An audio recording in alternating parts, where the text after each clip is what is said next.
50 বছরের গাভী না, 50 বছরের আপনার বউ, 22 বছরের আড়িয়া না, 22 বছরের আপনার ছেলে, 17 বছরের বকনা না, 17 বছরের একটা মেয়ে। এখন আপনি বলেন আপনার মেয়ে আপনার ছেলে। আউযুবিল্লাহি মিন শুরুরি আনফুসিনা ওয়া মিন সাইয়্যাতি আমালিনা মান ইয়াহদিয়াল্লাহু ফালা মুদিল্লা লাহু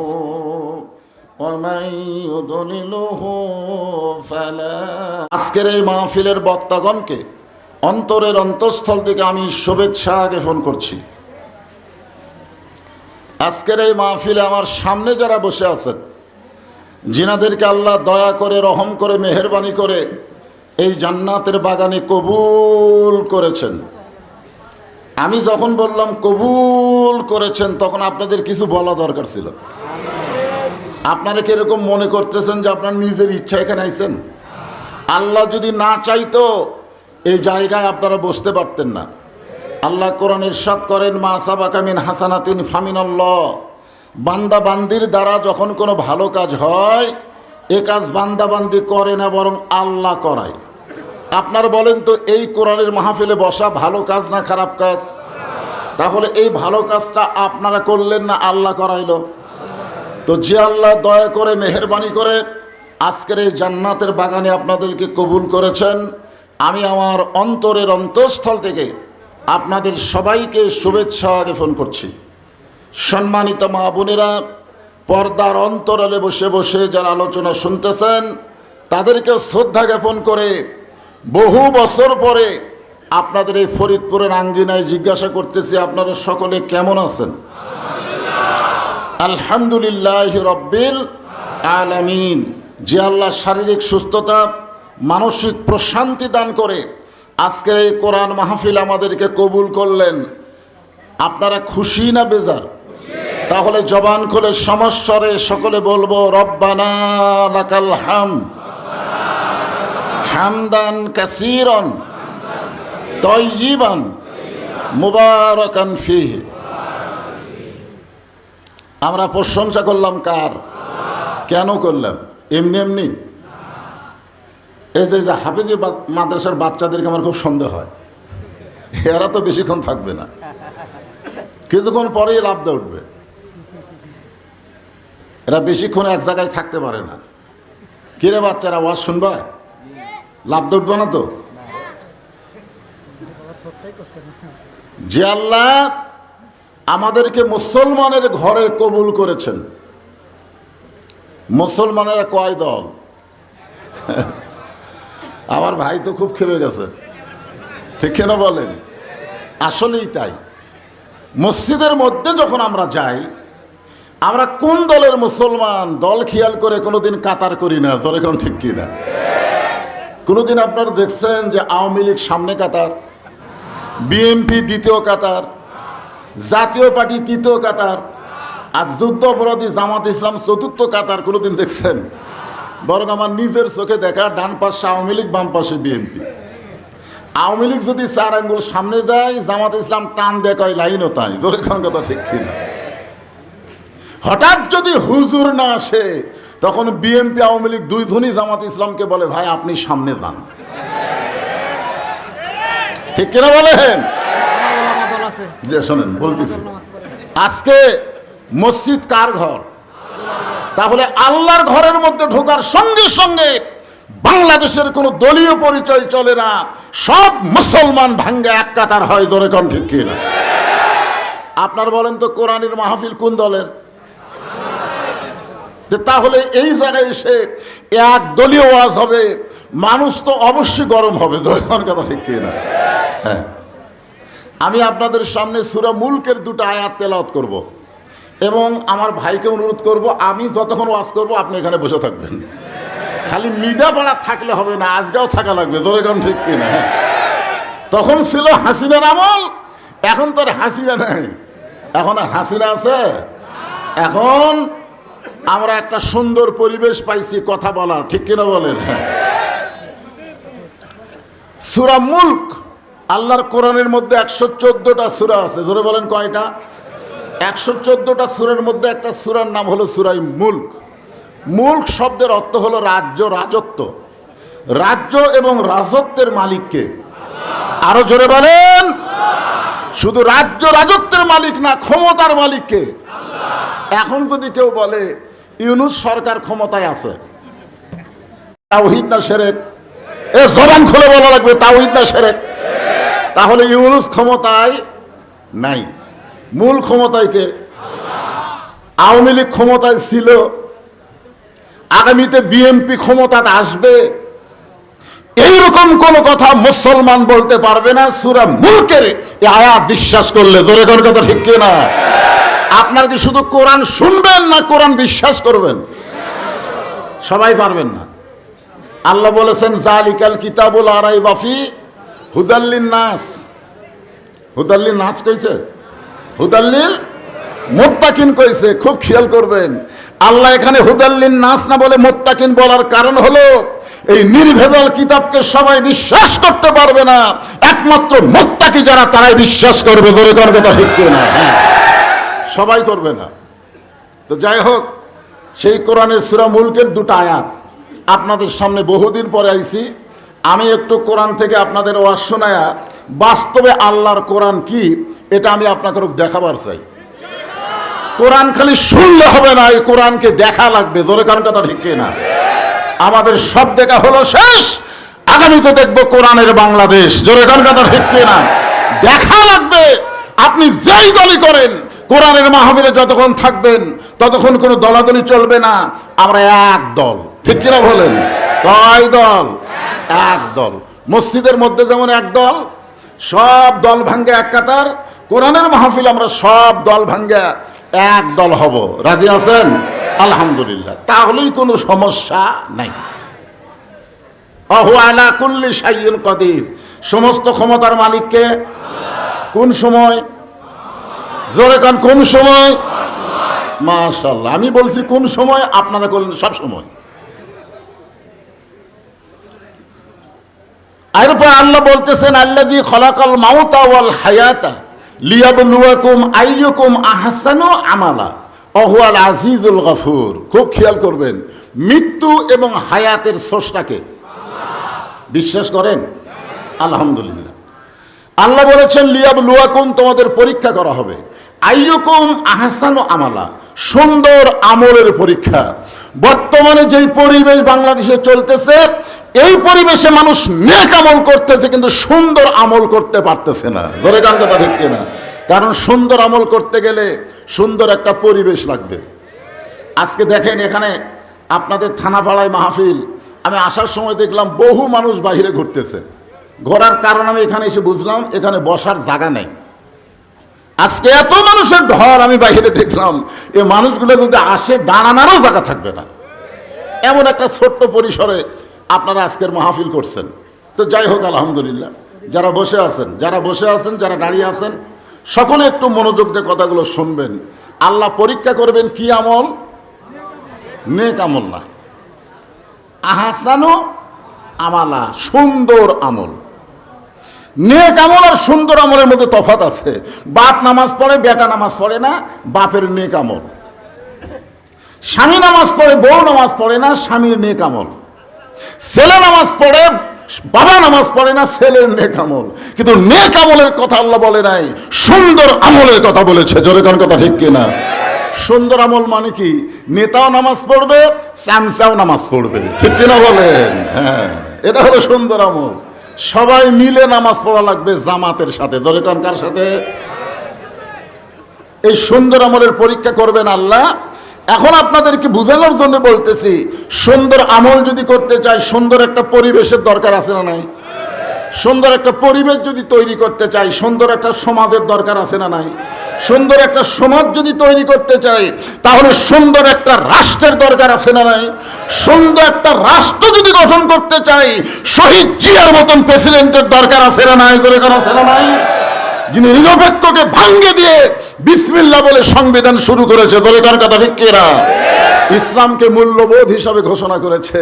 মৃত্যুর সময় তার টাঙ্কের মধ্যে জায়নামাজ আর কোরআন শরীফ পাওয়া গিয়েছে, ব্যাংকে 1 টাকাও পাওয়া যায়নি। আমার ওস্তাদ আল্লামা নজিবুল্লাহ হুজুরকে জিজ্ঞাসা করলাম, শহীদ জিয়াকে আমরা কার সঙ্গে তুলনা করব? উনি বললেন একজন মোস্তাফি মাদ্রাসার প্রিন্সিপাল, উনি বললেন উনি হচ্ছেন হযরত ওমর ফারুকের সেমটম। ধরে করেন সুবহানাল্লাহ। 2011 সালে যখন হজ করতে গেলাম, আরাফার ময়দানে গিয়ে দেখি আমাদের মাথায় যে গাছ বাতাস দেয়, যেই গাছে বাতাস লাগে জান্নাতের বাতাস শরীরে আসে, এই গাছটা কেউ লাগায়নি, জান্নাতি মানুষ শহীদ প্রেসিডেন্ট লাগাই দিয়েছে। ধরে করেন সুবহানাল্লাহ। কেমনে বুঝলো? কেমনে বুঝলো এই জায়গায় নিমের গাছ লাগান লাগবে? বোঝেন আপনারা? সেই শহীদ প্রেসিডেন্ট জিয়া রহমানের বিএনপি আর বর্তমান বিএনপির মধ্যে সঠিক আছে কিনা আজকের এই দুইটা আয়াত দিয়ে আপনারা শোনেন, শোনা লাগবে, ঠিক কিনা বলেন? আরে আমার বাড়ি বগুড়া, শহীদ জিয়া প্রেসিডেন্ট বাড়ি বগুড়া, ঠিক কিনা বলেন? আমি বগুড়ার ছেলে, উনি বগুড়ার এক কলেজের ভিপি ছিলেন, বগুড়ার কলেজের, পাবনা কলেজে না। কি ভাই এ হাসি কি? ওদের শেষ পর্যন্ত থাকবে ইনশাল্লাহ। আপনারা থাকবেন না? হ্যাঁ। তাহলে সুন্দর একটা রাষ্ট্র করতে গেলে সুন্দর একটা সংবিধান লাগবে। ডক্টর কামালের সংবিধান দিয়ে সুন্দর বাংলাদেশ তৈরি হবে না। সুন্দর বাংলাদেশ তৈরি করতে গেলে আল্লাহর কোরআনের সংবিধান লাগবে। ধরে কোন কথা ঠিক না? কারা কারা বাংলাদেশের সংবিধান আল্লাহর কোরআন চান, দুই হাত তুলে আমার আল্লাহকে দেখান। লিল্লাহি তাকবীর, হাত নামান। বুড়া মানুষ তো একটু গরম না দিলে আপনারা মনে করবেন হুজুর হয়তো আগেকার মতন নাই। কারণ আমার সঙ্গেকার যেগুলো বক্তা, অধিকাংশ বক্তাই মারা গেছে। আমি আগে আপনাদের ফরিদপুরে যতবার ওয়াজ করছি, আমার ভাই কাউসারি সাহেবের সাথে ওয়াজ করছি, আপনাদের মনে আছে? সিদ্দিকুর রহমান যশোরী, কাউসারি, হেলাল উদ্দিন, এরকম যত বক্তা ছিল সমস্ত বক্তারাই মারা গেছে। আর যে কয়টা বর্তমানে আছে বউ চলিয়ে শুয়ে আছে, মাঠও তার চলতেছে না। কিন্তু আমি বুড়া হয়ে গেছি, অসুস্থ হয়ে গেছি, এরপরও জনগণ এখন পর্যন্ত আমাকে ছাড়তেছে না। কারণ আছে না নাই? কি কারণ? হাসিনার সময় ডাইরেক্ট কোনো ওয়াজ করতে পারি নাই, কিন্তু অ্যাঙ্গেলে এমন ডোজ দেওয়া দিছি আওয়ামী লীগের কলিজার মধ্যে আগুন ধরে গেছে। ধরে কার কথা ঠিক না? যার কারণে পাবনা জেলায় আমাকে ঢুকতে দেয়নি। আপনাদের ফরিদপুর থানার ওসি আমাকে মোবাইল করে বলল, হুজুর ফরিদপুর থানায় যদি কোনো আপনার মাহফিল থাকে আপনি ক্যান্সেল করে দেন, কারণ থানার মধ্যে ঢুকলে আপনি গ্রেফতার। আমি মনে করলাম হয়তো ভাঙ্গুরা থাকবে।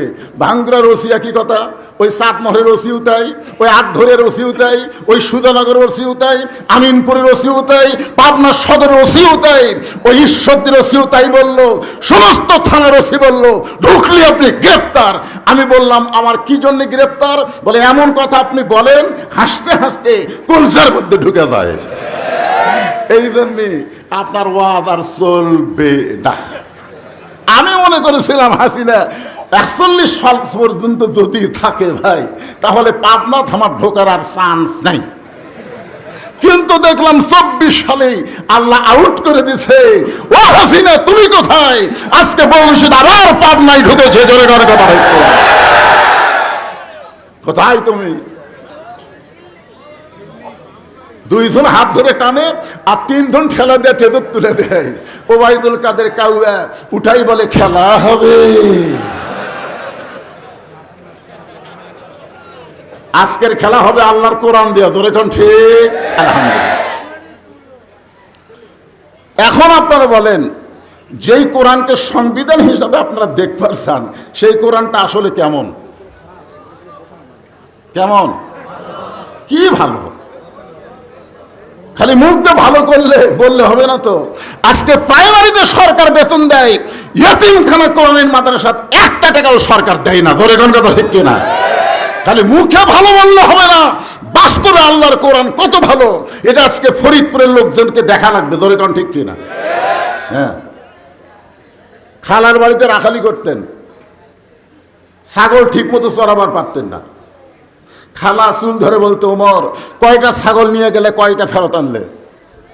ওমর ফারুক বলে আমি আবার দৌড় দিতাম, যে কয়টা ছাগল ছাড়া পড়ছে সবগুলো নিয়ে খালারে জমা দিতাম।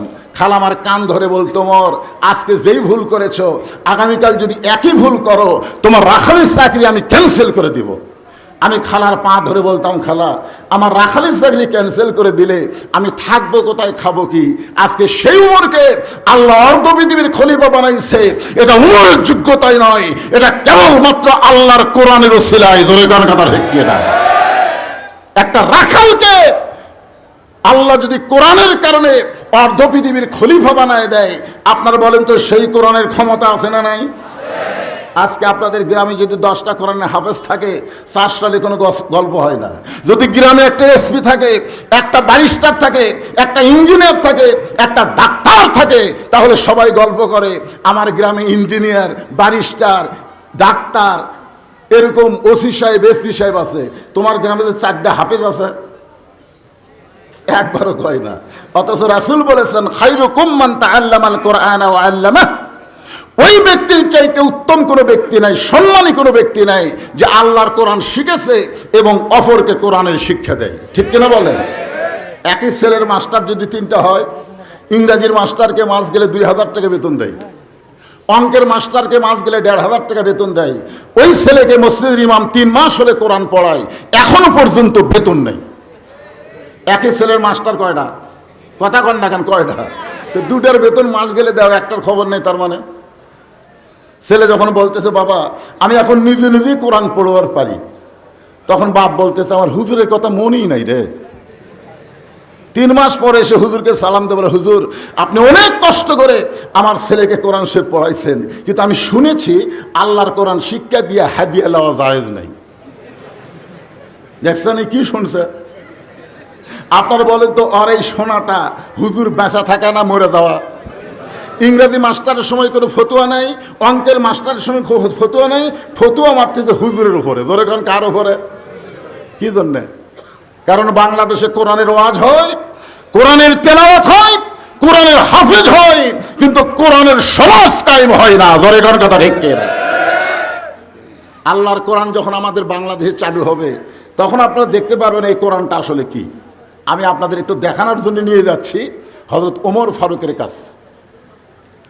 বাংলাদেশের মতন 96 দেশের খলিফা হযরত ওমর ছদ্মবেশে মদিনার অলি গলি ঘুরতেছেন শুধুমাত্র আল্লাহর কোরআনকে দেখার জন্য। জোরে বলেন, কি দেখার জন্য? কোরআন শোনা যায় কিন্তু কোরআন তো দেখা যায় না। হযরত ওমর আল্লাহর কোরআনকে দেখার জন্য মদিনার অলি গলি ঘুরতেছেন। হঠাৎ হযরত ওমর দেখতে পায় বিস্তীর্ণ মরুভূমির মধ্যে একজন রাখাল উট আর দুম্বা চড়ায়। হযরত ওমর আল্লাহর কোরআনকে দেখার জন্য রাখালকে সালাম দিলেন, আসসালামু আলাইকুম রাখাল ভাই, আমার পেটে ক্ষুধা লাগছে, আমি উটের 1 পেয়ালা দুধ চাই। রাখাল মুস্কি মুস্কি হাসে। ওমর ফারুক বলেন, রাখাল তোমারে সালাম দিলাম, উটের দুধ চাইলাম, আর তুমি মুস্কি মুস্কি হাসো, কারণ কি? রাখাল বলতেছে, তোমার সালামের উত্তর দিব না, তোমাকে উটের দুধও দিবার পারবো না, আগে আমার জানতে হবে তোমার পরিচয়। ওমর ফারুক চিন্তায় পড়ে গেলেন, আমি আল্লাহর কোরআন দেখার জন্য ছদ্মবেশ ধারণ করছি, আর এখনো যদি আমার পরিচয় দেই তাহলে গুমুর ফাঁস হয়ে যাবে। ওমর যখন চিন্তা করতেছেন, এমন সময় আল্লাহর কোরআন বলে, ওমর রাখাল যখন তোমার পরিচয় চাইছে, তুমি আসল পরিচয় দাও। তোমার আসল পরিচয় হলো মিল্লাতা আবিকুম ইব্রাহিম হুয়া সাম্মাকুমুল মুসলিমিন। আচ্ছা, যে আয়াতে কারিম তেলাওয়াত করলাম, এটা আপনারা বিশ্বাস করেন? তাহলে বিশ্বাস করলে বলেন তো, আমাদের জাতির পিতার নাম কি? আরো জোরে জোরসে বলেন। এটা কি আমার কথা? মিল্লাতা আবিকুম ইব্রাহিম হুয়া সাম্মাকুমুল মুসলিমিন, যিনি তোমাদের নাম রেখেছে মুসলমান। ওমর ফারুক বললেন, রাখাল তুমি যখন আমার পরিচয় জানবার চাচ্ছ, আমার পরিচয় হলো আমি একজন মুসলমান। রাখাল মুস্কি মুস্কি হেসে বলে, আসল না নকল? এখানে যারা মাগরিব এশার নামাজ না পড়ে, আমার ভাই তো নামাজের কথা খুব বললেন, মাগরিব এশার নামাজ না পড়ে যারা ওয়াজ শুনতেছেন, ফজরের আগে যদি আপনারা মরে যান, তাহলে দুনিয়ার কত মানুষ আপনার জানাজা করলে আপনি বেহেশত পাবেন? কত মানুষ? কথা কয় না কেন? দুনিয়ার সমস্ত মুসলমান যদি আপনার জানাজা পড়ে, তারপরে আপনি জান্নাতে যাবার পারবেন না, কারণ নামাজ না পড়ার কারণে আপনার ঈমান আল্লাহ নষ্ট করেছে। লা সালাতা লা ঈমানা, যার নামাজ নাই তার ঈমানই নাই। জোরে কার কথা ঠিক না? বাইনাল আবদি তরকুস সালাত, বান্দার কাফেরের মধ্যে পৃথক করার জিনিসটার নামই হলো নামাজ। তো এখন মাগরিব এশার নামাজ যারা না পড়ে ওয়াজ শুনতেছেন, আমার মনে হয় আপনারা ফজরও পড়বেন না, এটা আমার মনে হয়। কারণ মাগরিব এসব সহজ নামাজ, ফজর হলো কঠিন নামাজ, জোরে কোন কথা ঠিক কিনা? তো সহজ 2 ওয়াক্ত পড়েন নাই, কঠিনটা আপনারা পড়বেন? কি মনে হয় যারা নামাজ না পড়ে আবার শুনতেছে এরা আসল না নকল? রাখাল বড় পথিক ওমর ফারুককে লক্ষ্য করে বলতেছে, তুমি যে মুসলমান দাবি করলা, তুমি আসল না নকল? ওমর ফারুক বলে, রাখাল মুসলমান তো মুসলমান, এর মধ্যে আসল নকল কি? রাখাল বলতেছে, আসল মুসলমান যারা হবে তারা চাওয়ার ব্যাপারে সতর্ক থাকবে। আসল মুসলমান দরকার হলে ফাঁসির মঞ্চে যাবে, কিন্তু রাষ্ট্রপতির কাছে বাঁচার দরখাস্ত লিখবে না। ধরে কোন কথা ঠিক কিনা? এরকম আসল একজন মুসলমান আপনাদের পাশেই। আজকে আমার জামাই ডক্টর আব্দুল বারী রশিদি ওখানে ওয়াজ করতেছে, মতিউর রহমান নিজামী, নাম শুনছেন? উকিল এসে বলতেছে, স্যার আপনি একটা দলের নেতা, আপনি যদি রাষ্ট্রপতির কাছে বাঁচার দরখাস্ত লেখেন, আমার বিশ্বাস রাষ্ট্রপতি আপনার দরখাস্ত গ্রহণ করে আপনার ফাঁসি বন্ধ করে দেবে। মতিউর রহমান নিজামী মুচকি মুচকি হাসতেছে। উকিল বলে, হাসেন কেন? বলে, হাসার কারণ হলো তোমার কথা শুনে। তুমি যে আমাকে বলতেছো রাষ্ট্রপতির কাছে দরখাস্ত লিখলে রাষ্ট্রপতি আমাকে মাফ করবে, আমার মৃত্যু কার্যকর হবে না, কিন্তু আমি তো দেখেছি বাংলাদেশে 3 জন রাষ্ট্রপতি ক্ষমতা থাকা অবস্থায় মারা গেছে। কয়জন? এই 3টার নামের শেষে আবার রহমান আছে। একটা হলো শেখ মুজিবুর, কথা কন না, নাম জানেন আপনারা? তাহলে বলেন শেখ মুজিবুর, জিয়াউর, জিল্লুর। দেখছেন, এই 3টা রাষ্ট্রপতি কিন্তু ক্ষমতা থাকা অবস্থায় মারা গেছে। নিজামী সাহেব বললেন, যারা ক্ষমতা থাকতে মরে যায় কোন ইমানদার তাদের কাছে জীবন ভিক্ষা চাবে না। ধরে কোন কথা ঠিক কিনা? উকিল বলল, এই গোয়ার্কের কারণেই তো আপনার ফাঁসি হবে। মতিউর রহমান নিজামী মুচকি মুচকি হেসে বললেন, আমার ফাঁসি হবে কিন্তু আমার মৃত্যু হবে না।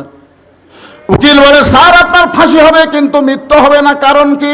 সঙ্গে সঙ্গে কোরআন থেকে তেলাওয়াত করলেন, ওয়ালা তাকুলু লিমান ইউকতালু ফি সাবিলিল্লাহি আমওয়াতুন বাল আহয়াউ ওয়ালাকিন লা তাশউরুন। আল্লাহ রাস্তায় যাদেরকে অন্যায়ভাবে হত্যা করা হয় তাদেরকে তোমরা মৃত্যু বলো না, আমি আল্লাহ বলতেছি তারা জীবিত।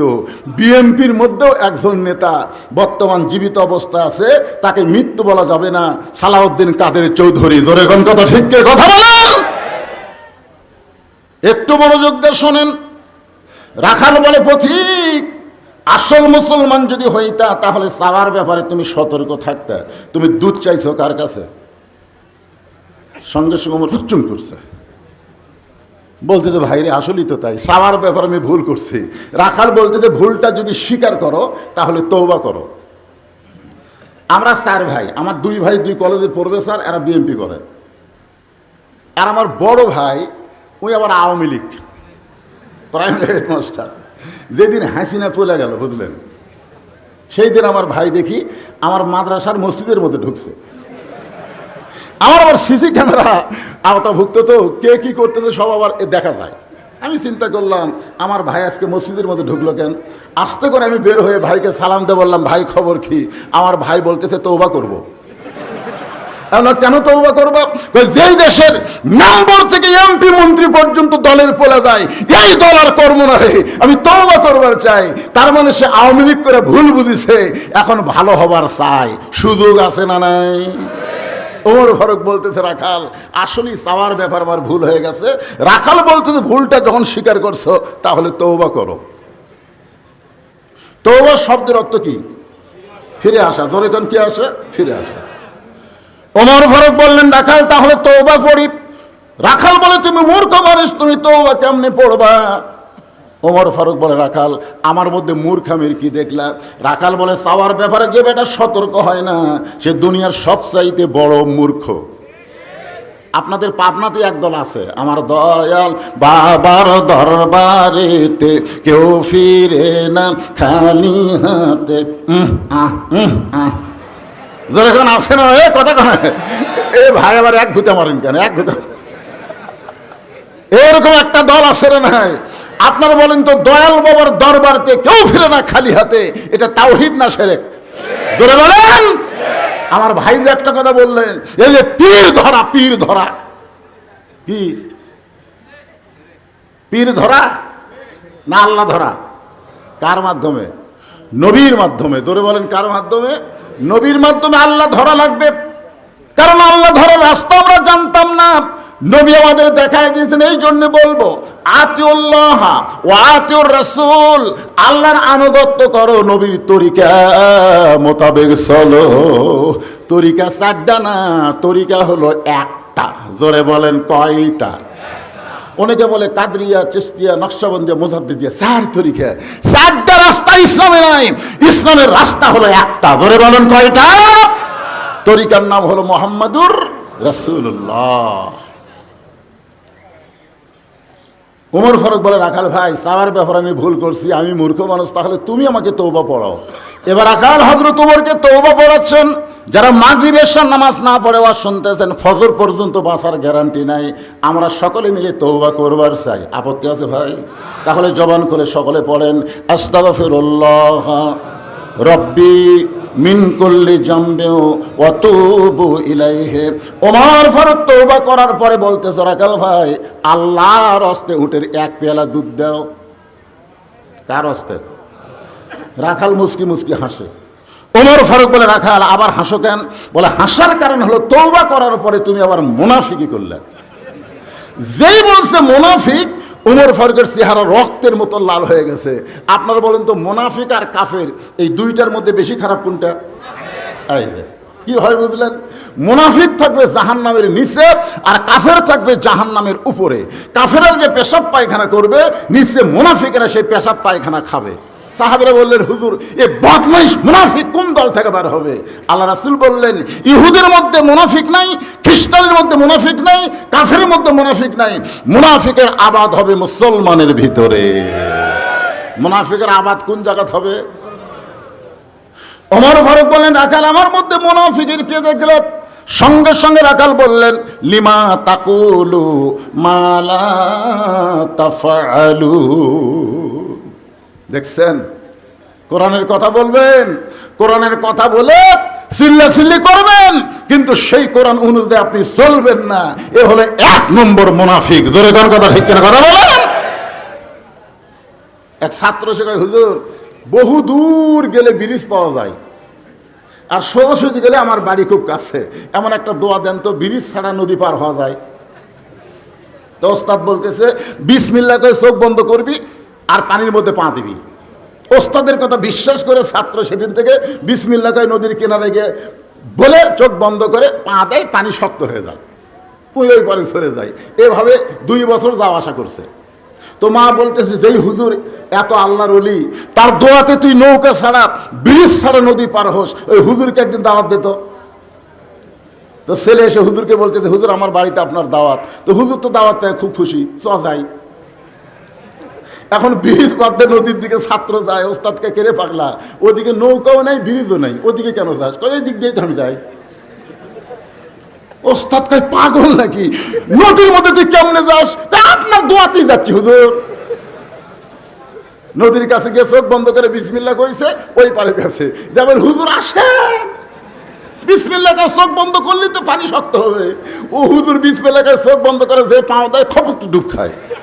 হুজুর আপনি ডুবা গেলেন। হুজুর কামদের বলে, আমি নসিহত করেছি কিন্তু আমল করি নাই। অনেক বক্তাকে আল্লাহ বক্তা বানিয়ে জাহান্নাম দিবে, যারা ওয়াজ করেছে কিন্তু আমল করে নাই। জোরে কোন কথা ঠিক কিনা? একটু মনোযোগ দিয়ে শুনবেন। ওমর ফারুক বলে, রাখাল আমাকে মুনাফিক বলার কারণ কি? রাখাল বলতেছেন, লিমা তাকুলু মা লা তাফআলুন, আপনার মুখের সাথে মনের মিল নাই। আপনি সত্যি করে বলেন তো, আমি কি উটের মালিক? আমি যদি উটের মালিক হইতাম তাহলে আপনি আমাকে রাখাল ডাকলেন কেন? আর যখনই আপনি আমাকে রাখাল বলতেছেন, তখন আপনার মন বলতেছে আমি উটের মালিক না। আর মালিক বাদ দিয়ে কেউ যদি আল্লাহর হস্তেও চায়, মালিক ছাড়া রাখাল দিবার পারবে? জোরে কান পারবে? আপনাদের পাশেই বাইকোলা আছে না নাই? আমি ওয়াজ করে কেবল টেস্ট থেকে নামছি, ইতিমধ্যে এক লোক দৌড়ে এসে আমার হাতে 100 টাকা দিছে। আমি টাকার দিকে টাকা দিকে চকচকা টাকা পকেটে থুয়ে বললাম, ভাই কি জন্য টাকা দিলেন? হুজুর দোয়া করেন আল্লাহ আমার বইয়ের পেটে বাচ্চা দিছে, পুত্র যেন দেয়। যেই বলেছে বইয়ের পেটে বাচ্চা দিছে, আল্লাহ যেন পুত্র দেয়, তখন পকেট থেকে 200 টাকা বাইর করে দিলেন। বলে হুজুর আমি তো টাকা চাইনি, আপনি টাকা দিলেন কেন? আমি বললাম পাগলা তুই জানিস না আমি নিজেই 3 মেয়ের বাপ। আমার দোয়াতে যদি পুত্র সন্তান হতো তাহলে আল্লাহ আমাকে একটা দিত। যতবার আমার বইয়ের বেটা বাচ্চা চাইছে প্রত্যেকবারে আমি দোয়া করছি আল্লাহ এইবার একটা পুত্র দাও, কিন্তু আমার দোয়াতে আমার বইয়েরটাই পুত্র হয় না, তোর বইয়েরটা হবে? তখন কয় হুজুর আমি তো তা জানি না, তাহলে আপনি টাকা আপনি নেন, আমারটা আমাকে দেন। ওরে যে 100 টাকা দিয়েছি টাকা নিয়ে মারতেছে দৌড়। আমি বললাম কোথায় যাবি? বলে ওই হুজুরের কাছে যাবো, তার বেটা সওয়াল আছে। আমি বললাম কোনো হুজুরের কাছে না, কোনো পীরের কাছে না, কোনো বাবার কাছে না, বাবার যদি চাও মালিকের কাছে চাও। জোরে কোন কথা ঠিক কি না? ওমর ফারুক বললেন রাখাল সত্যি যদি উঠে 1 পেয়ালা দুধ চাও তাহলে এখান থেকে মালিকের বাড়ি 10 মাইল দূরে ওই মালিকের বাড়ির দরজাত গিয়ে বলো মালিক তোমার রাখাল উঁটার দম্বা চড়াই, তুমি মালিক যদি হুকুম দাও তাহলে রাখাল আল্লাহর হস্তে উঠে 1 পেয়ালা দুধ দিবে। ওমর ফারুক বলে রাখাল ভাই এত কষ্ট করে 10 মাইল দূরে তোমার মালিকের বাড়ি যাওয়ার দরকার আমার নাই, বরং তোমাকে আমি 2টা টাকা দিলাম, এই 2টা দিরহামের বিনিময়ে তুমি উটের 1 পেয়ালা দুধ দাও। রাখাল মুসকে মুসকে হাসার বলে পথিক তুমি হযরত উমরকে চেনো? তুমি হযরত উমরকে চেনো? যে উমর আল্লাহর কোরআন দিয়ে রাষ্ট্র চালায়। সুবহানাল্লাহ বলেন। সে উমরের গুপ্ত বাহিনী যদি দূর থেকে দেখ পারবাই তুমি আমার 2 টাকা ঘুষ দিছো আর আমার মালিক বাদ দিয়ে তোমাকে উটের 1 পেয়ালা দুধ দিলাম, তাহলে তোমাকেও ধরবে আমাকেও ধরবে, এ বুড়া বয়সে তুমি ধরা খাবা? ওমর ফারুক বলে রাখাল তাহলে চলো পাহাড়ের গুহার মধ্যে যাই, এই গুহার মধ্যে গিয়ে তোমাকে গোপনে 2 টাকা দিব আর তুমি উটের 1 পেয়ালা দুধ দিবে। উমরের গুপ্ত বাহিনী ধরতে পারবে না, তোমার মালিকও জানতে পারবে না। রাখাল চিল্লায় বলে তুমি ভণ্ড, তুমি ভণ্ড। ওমর ফারুক বলে রাখাল আমার মধ্যে ভণ্ডামির কি দেখলাম? রাখাল চোখের পানি নিয়ে বলে পথিক রে উমরের গুপ্ত বাহিনী ধরতে পারবে না, আমার মালিকও জানতে পারবে না, কিন্তু পাহাড়ের গুহার মধ্যে দেওয়া না করলে রাখালের মালিক আল্লাহ সব দেখতে পায়। ওমর ফারুক মারছে দৌড়, 1 দৌড়ে পাহাড়ের পাদদেশে 2 রাকাত নামাজ পড়ে বলতেছে আল্লাহ তোমার কোরআন এত সুন্দর, তোমার কোরআন যখন সমাজের মধ্যে চালু থাকে তখন কেউ না দেখলেও কে দেখে? আরো জোরে বলেন।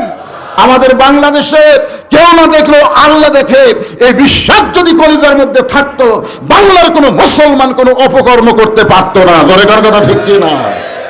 ওমর ফারুক বলতেছে আল্লাহ তোমার কোরআন এত সুন্দর, আমি আজকে বাস্তব কোরআন রাখালের মধ্যে দেখেছি, রাখাল দেখলেও কে দেখে? রাখাল ওমর ফারুকের পিছনে যে বলতেছে ভাই যতই কান্দ তোমাকে আমি উটের দুধ দিবার পারলাম না। ওমর ফারুক বলে রাখাল উটের দুধের কোনো দরকার নাই, বরং তোমার কাছে জানতে চাই তুমি না দেখা আল্লাহকে মারাত্মক এই 2 উট লোকের এই 2টা কেড়ে না, যাদের পেশাব লাগতেছে তারা এক সাইডে বসবেন। মারাত্মক কথা এখানে আসতেছে, খেয়াল করে দেখেন যে আল্লাহ তোমার কোরআন যখন সমাজের মধ্যে চালু থাকে তখন কেউ না দেখলেও কে দেখে? আল্লাহ। এই রাখালের মধ্যে এতক্ষণ পর্যন্ত আমি দা দেখলাম, তোমার কোরআনকে দেখতে পাইলাম। রাখাল বলতেছে তুমি যতই কান্দ উটের দুধ আমি তোমাকে দিবার পারলাম না।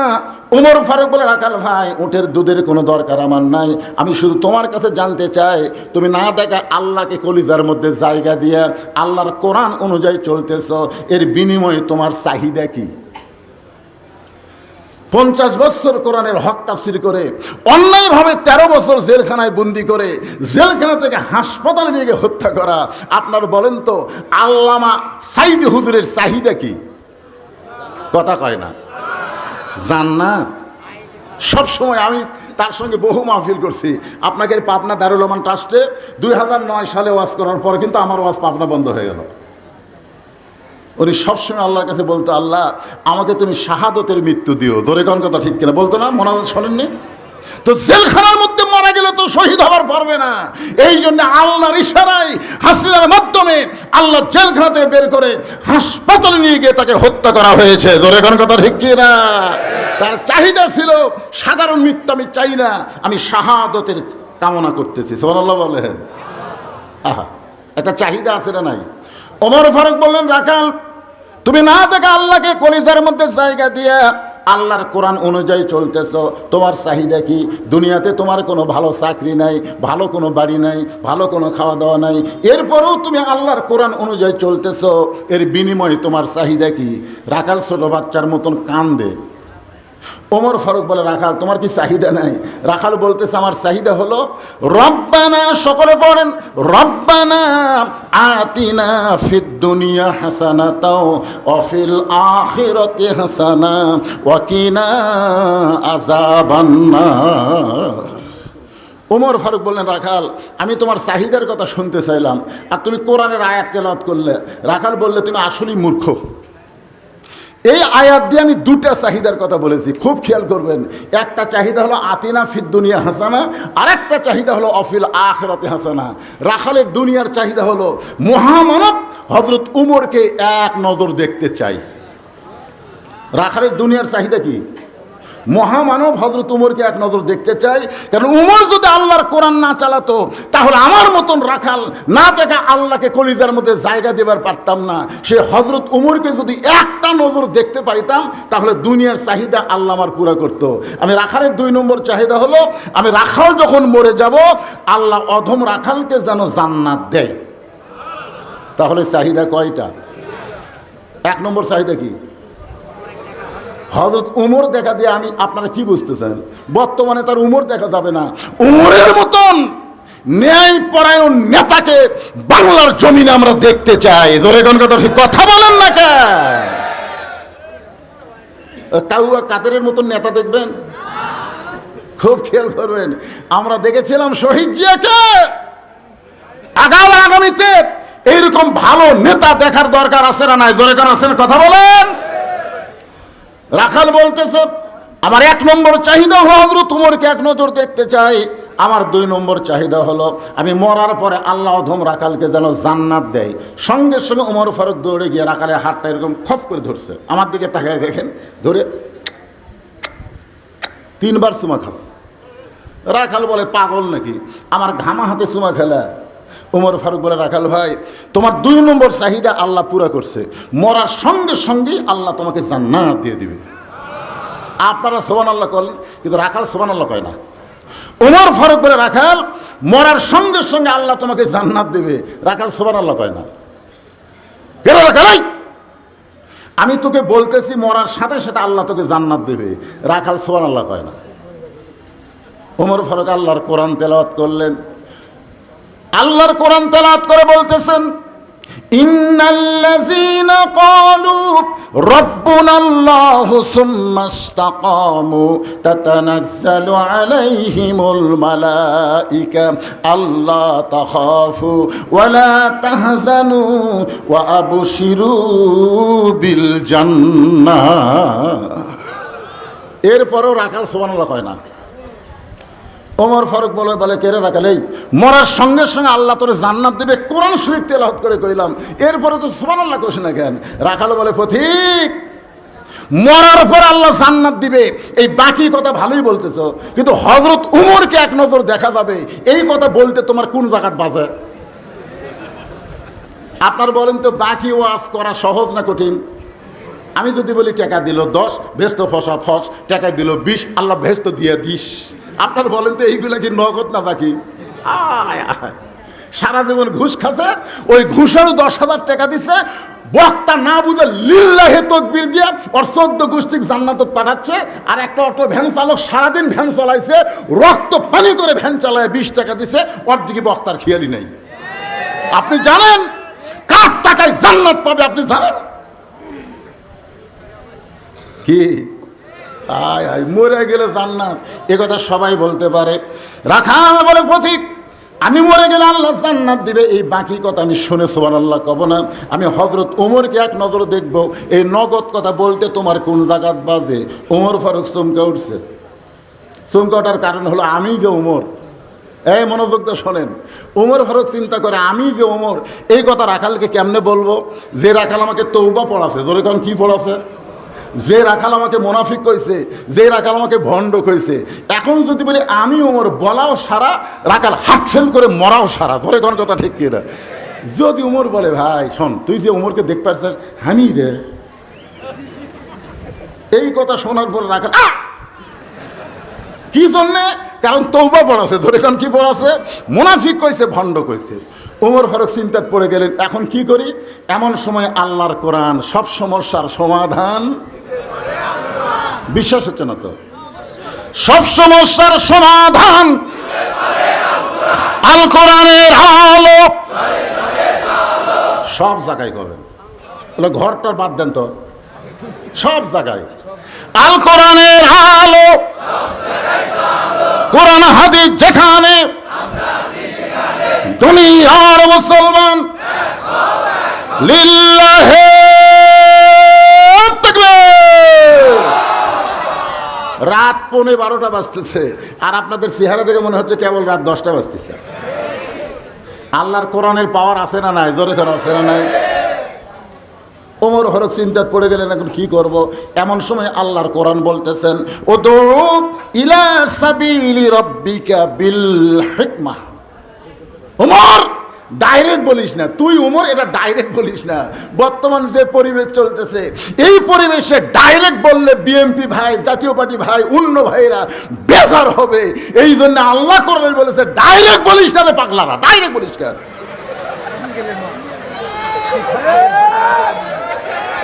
আমি যৌমর, এ শোনেন, আমি যৌমর, এ কথা বলা মাত্র রাখাল বেহুশ হয়ে যাবি। জোরে কোন কথা ঠিক কি না? তো আল্লাহ সহজ পথ দেয়নি, ডাইরেক্ট মারা লাগবে কেন? আল্লাহ বলতেছেন উদু ইলা সাবিলি রাব্বিকা বিল হিকমা, হিকমতের মার দাও, হিকমত কৌশল করে বলো। ওমর ফারুক বললেন, রাখাল সত্যি যদি ওমরকে দেখতে চাও তাহলে ফজরের নামাজ তোমাকে সামনে কাতারে আদায় করা লাগবে। ফজরের নামাজ যদি সামনে কাতারে আদায় করো, মেহরাবের মধ্যে লক্ষ্য করে দেখবা যেই মানুষটা ইমামতি করতেছে ওই মানুষটি হলেন হযরত ওমর। কি বুঝলেন? আল্লাহর কোরআনটা যখন রাষ্ট্র চলবে, খালি নেতাগিরি করলে হবে না, মসজিদের ইমামতি করাও লাগবে। জোরে কোন কথা ঠিক না? কথা বলে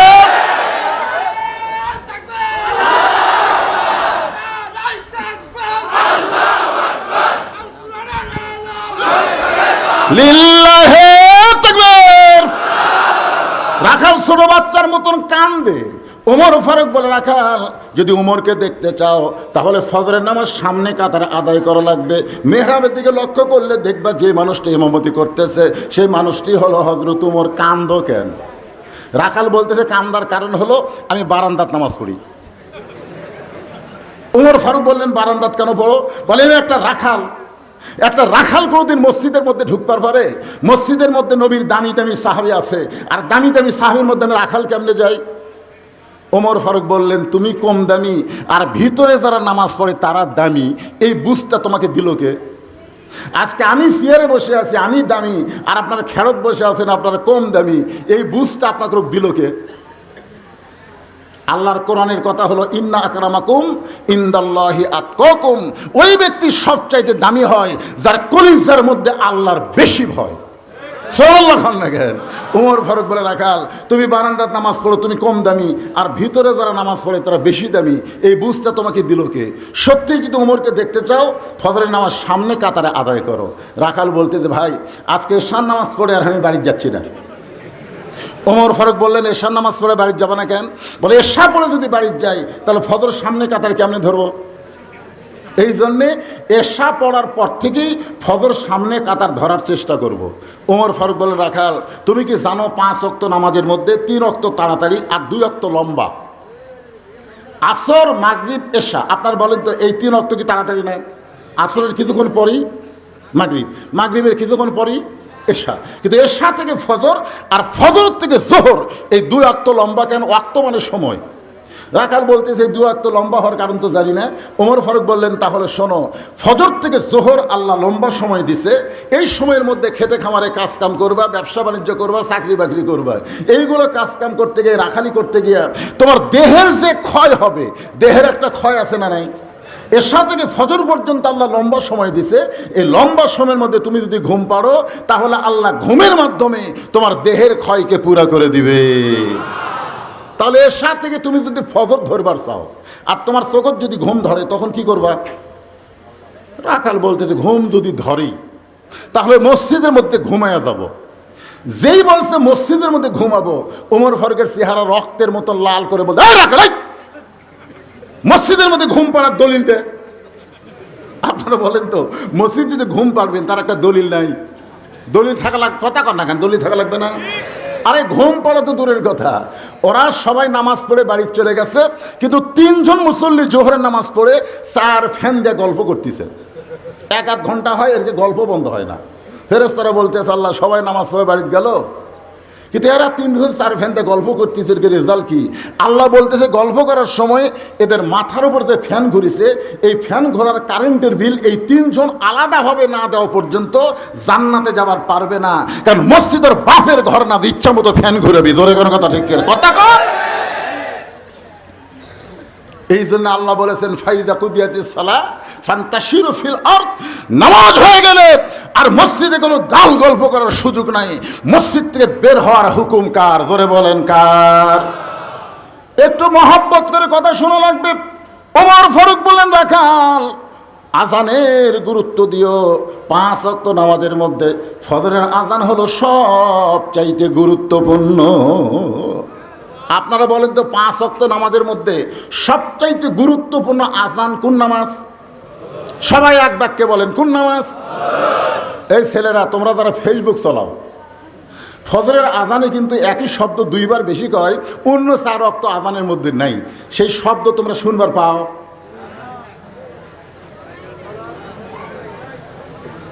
এই যুবকদের আমি বলতেছি,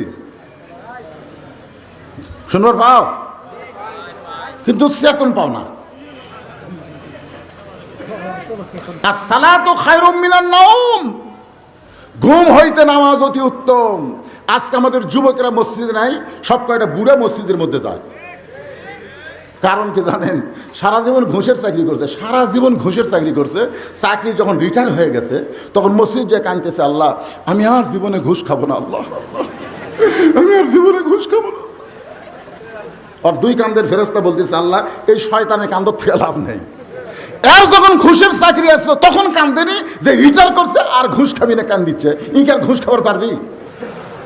সারা জীবন শয়তানি করছে, বুড়া বয়সে মসজিদে সিয়াল নিয়ে ঢুকছে। জোরে কোন কথা ঠিক কিনা? সারা জীবন শালা মসজিদে যায় না, বুড়া হচ্ছে চামড়া ঢিল, আল্লাহর সাথে দিছে মিল। এখন মসজিদে সিয়াল নিয়ে ঢুকছে। আপনার বলেন তো, বাড়িতে নামাজ পড়লে 1 গুণ আর মসজিদে জামাতে নামাজ পড়লে 27 গুণ কেন? জোরে কোন 27 গুণ কি জন্যে? কাতার সোজা হওয়ার জন্য। জোরে কোন কথা ঠিক কিনা? মসজিদের মধ্যে যদি তেড়া বেঁকে কাতার করে আপনি নামাজ পড়েন 1 গুণও সওয়াব হবে না। তাহলে কাতার সোজা করবার গেলে কি করা লাগবে? কাতার সোজা করবার গেলে পায়ের গোড়ালির সঙ্গে গোড়ালি মিল করা লাগবে। যেই বেটা সিয়ারে বসছে আর গোড়ালি কুটি। আপনারা বলেন তো, এই লোকটা কি হেঁটে হেঁটে মসজিদে আইছে না খাটনিট করে নিয়ে আসা লাগছে? তো তুমি হেঁটে হেঁটে যদি মসজিদে আসো, চেয়ারে বসলে কেন? এই জন্য 1 নম্বর কাতারে, 2 নম্বর কাতারে, 3 নম্বর কাতারে, 4 নম্বর কাতারে যদি কোনো চেয়ার আপনার দেখবার পান, 4 জন মুসল্লি যাবেন, 4 পাও ধরে কান্দত নেবেন। কান্দত লিয়া বারান্দা থুইয়া তারপরে যে কাতার সোজা করবেন। এইভাবে যদি চেয়ার পার্টিগুলো একবারে বের করে বারান্দার যাওয়া যায়, বাংলাদেশের কোনো মসজিদে আর চেয়ার ঢোকার সাহস পাবে না। জোরে কোন কথা ঠিক কিনা? নামাজের ভিতরে বাহিরে কয় ফরজ? 13 ফরজের মধ্যে একটা ফরজ হলো কুমু লিল্লাহি কানিতিন, আল্লাহর জন্য দাঁড়ানো ফরজ। জোরে কোন কথা ঠিক কিনা? রাইট? আপনাদের থানা পাড়া চেয়ার নাই? 7-8 টাকায় একটাও থাকা চলবে না। যদি কোনো ব্যক্তি বলে হুজুর চেয়ার ছাড়া আমি নামাজ পড়বার পারি না, তোমার জামাতে পড়ো না, তুমি বাড়িতে পড়ো। লা ইকাল্লিফুল্লাহু নাফসান ইল্লা উসআহা, আল্লাহ বলেছেন তোমার কষ্ট হবে, এমন কিছু আমি আল্লাহ তোমাকে চাপাই দেই নাই। সরকারি চাকরি করেছো, এখন বুড়া বয়সে তুমি বসে বসে সরকারের বেতন খাও, তোমার চাকরি করা লাগবে না। জোরে কোন কথা ঠিক কিনা? যৌবন বয়সে যারা নামাজ আদায় করেছো, বুড়া বয়সে তোমার জামাতে নামাজ পড়া লাগবে না। তুমি যেখানে নামাজ পড়বা আল্লাহ পেনশনের সওয়াব দিবার পারে কি পারে না? জোরে কোন পারে কি পারে না? যৌবন বয়সে আড্ডাগুলি মেরে বুড়া বয়সে সিএল দিয়ে যারা একটু জামাতে সওয়াব বেশি পাবে, এই সওয়াব থেকে তাদেরকে তুমি মাহরুম করতেছ। ওমর ফারুক বললেন আজানের গুরুত্ব দিও। সবচাইতে গুরুত্বপূর্ণ আজান হলো ফজরের আজান। আসসালাতু খায়রুম মিনান নাওম। এতদিন রাখাল নামাজ পড়েছে কোথায়? জোরে বলেন কোথায়? কিন্তু আজকে পড়বে মসজিদের ভিতরে সামনে কাতারে। নিয়ত হলো হজরত উমরকে এক নজর দেখা। এখন আপনারা বলেন, রাখাল মসজিদের মধ্যে ঢুকতেছে, তার ইচ্ছা মতো ঢুকলে হবে? কার ইচ্ছা? আল্লাহর ইচ্ছা মতো ঢুকতে গেলে কোন পায়ে? সবাই একটু জবান খুলে বলেন, কোন পায়ে? শুধু ডান পায়ে ঢুকলে হবে না, জবান খুলে একটা দোয়াও পড়া লাগবে। এই দোয়া সম্পর্কে আপনারা জানেন? কি দোয়া? আল্লাহুম্মা আফতাহলি আবওয়াবা রাহমাতিক।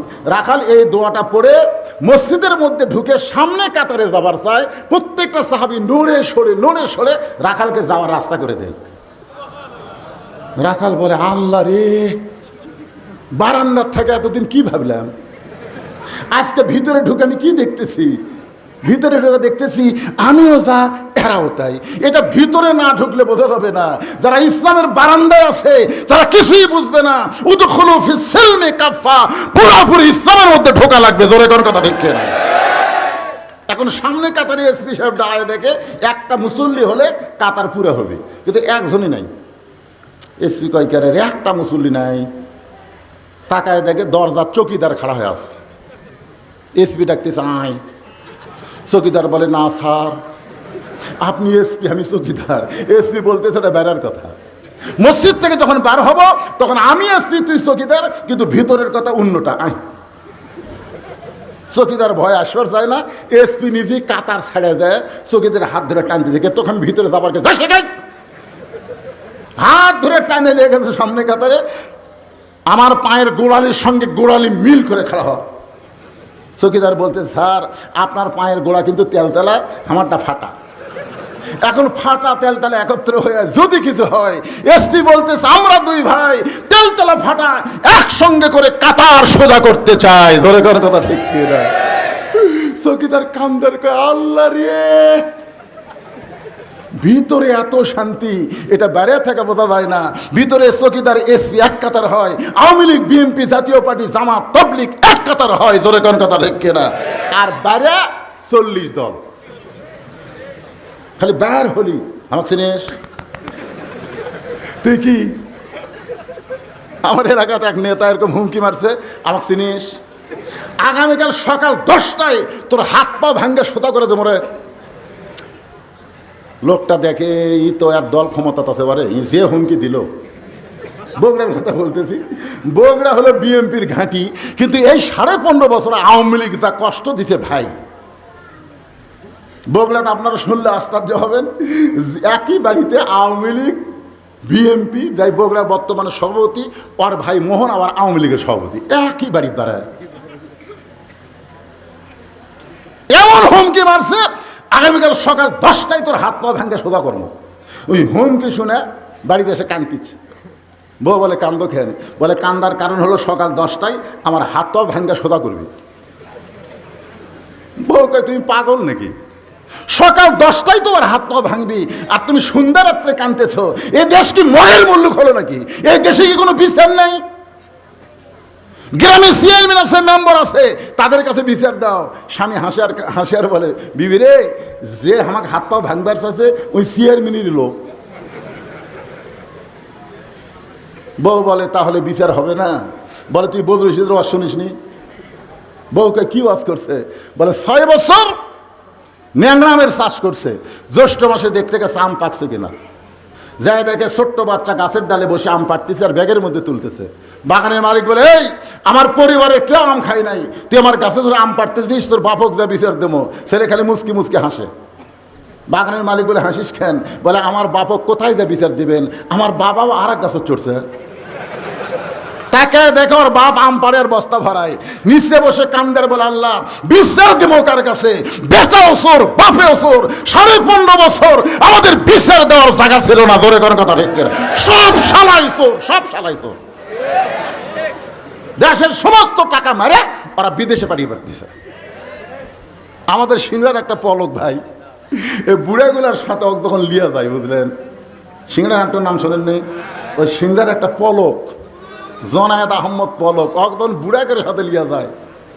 আমি তখন বলি, ফান্দে পড়িয়া পলক কান্দে রে, কারণ বুড়ারা দেখতে তো আমাদের জীবন শেষ, এই বুড়া বয়সে জেলের থাকলে আর কোনো সমস্যা নাই, কিন্তু এই পলক চিন্তাত পড়ে গেছে। এই জুয়ান বয়সে বউ চলে ছাড়িয়ে, আর বউ কিন্তু কেনারা সেই মজা মারতেছে ভাই রে। কি চিন্তা করে দেখেন, এই দেশে বিচার ছিল না, বিচারক পর্যন্ত সবচাইতে বড় গাদ্দারি করেছে। জোরে কোন কথা ঠিক কিনা? ভালো মানুষগুলো জেলখানায়, এই মানুষকে কয়েকবার ধরে নিয়ে গেছে, আমাকে ধরে নিয়ে গেছে 9 বার। আমাকে ধরে নিয়ে যে আমার আঙ্গুলের মধ্যে বাটাম দিয়ে আমার 2টা আঙ্গুল ভেঙে দিছে।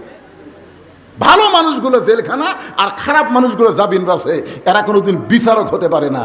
আল্লাহ বলেছেন, ওই হাকামতুম বাইনান নাস আন তাহকুমু বিল আদল, কাউকে যখন বিচারকের আসনে বসানো হয় সে বিচারক না, মূল বিচারক হল আমার আল্লাহ। জোরে কোন কথা ঠিক কিনা? রাখাল যাইতে যাইতে একেবারে সামনে কাতারে মেহরাব বরাবর দাঁড়ায় রাখাল 2 রাকাত নামাজ আদায় করেছে। ফজরের ফরজের পূর্বে 2 রাকাত সুন্নত আছে না নাই? রাখাল 2 রাকাত সুন্নত নামাজ পড়ে চুপটি করে বসে গেছে। মনে বড় সাধনা, আজকে হযরত উমরকে এক নজর দেখতে চায়। এমন সময় এক সাহাবী মসজিদের মধ্যে ঢুকে দেখে জায়গা দখল। ওই সাহাবীর নাম হলো ওসমান গনি। জোরে কোন নাম কি? ওসমান গনি চিন্তা করতেছে, কিনা আমার জায়গাতে এটা কে বসে আছে? যেই জায়গায় হয়তো ওসমান গনি নামাজ পড়ে, এই জায়গাতে একজন বসে আছে, তার নাম কি? রাখা। ওসমান গনি বলে, আমার জায়গাত কে রে? আসলে মসজিদের মধ্যে শুধু একজন ব্যক্তির জায়গা দখল, সেটা হলো ইমামের জায়গা। জোরে কোন কথা ঠিক কিনা? মুসল্লির কোনো নির্দিষ্ট জায়গা আছে? কিন্তু আল্লাহ রাসূল করে দিছে যে আমি যতদিন ইমামতি করব, আমি বরাবর যিনি পিছনে দাঁড়াবে তার নাম হলো আবু বকর। আমার আবু বকর যখন ইমামতি করবে, আবু বকর বরাবর যিনি পিছনে দাঁড়াবে তার নাম হলো উমর। আমার উমর যখন ইমামতি করবে, উমর বরাবর যিনি পিছনে দাঁড়াবে তার নাম হলো ওসমান। ওসমান যখন ইমামতি করবে, ওসমান বরাবর যিনি পিছনে দাঁড়াবে তার নাম হলো আলী। আলী যখন ইমামতি করবে, আলী বরাবর পিছনে। এই পিছনে বলার পরে নবী আর কারোর নাম কয় না। সাহাবেরা বললেন, হুজুর হযরত আলী যখন ইমামতি করবে, আলী বরাবর পিছনে কে দাঁড়াবে? সঙ্গে সঙ্গে নবী বললেন, মা ইয়ান্তিকু আনিল হাওয়া ইন হুয়া ইল্লা ওয়াহয়ুহা। আমি রাসূল ততক্ষণ পর্যন্ত বলতে পারি না, আল্লাহ যতক্ষণ না বলায়। এ আলী পর্যন্তই হলো খোলাফায়ে রাশিদিন। সাল্লাল্লাহু বলেন। এখন আপনারা বলেন, ওমর ফারুক যখন ইমামতি করবে, ওমর বরাবর পিছনে কে দাঁড়াবে? কি বুঝলেন না তখন? জোরে কোন কে? কিন্তু আশা দেখে জায়গা দখল। খুতবার মধ্যে ইমাম সাহেব আপনাদের প্রতি শুক্রবারে শোনাই আল হায়াউন ওসমান, শোনাই না? আপনারা শোনেন না? 4টা সাহাবীর নাম যখন বলে তখন কিন্তু একটা করে ডিগ্রির কথা বলে। ওসমান গনি অত্যন্ত সরম এবং নরম। চিন্তা করতেছে, আমার জায়গার যখন কেউ বসে আছে, থাক দেখি তো তার পাশে ফাঁকা আছে কিনা। আসে দেখে রাখালের ডান পাশে ফাঁকা জায়গা।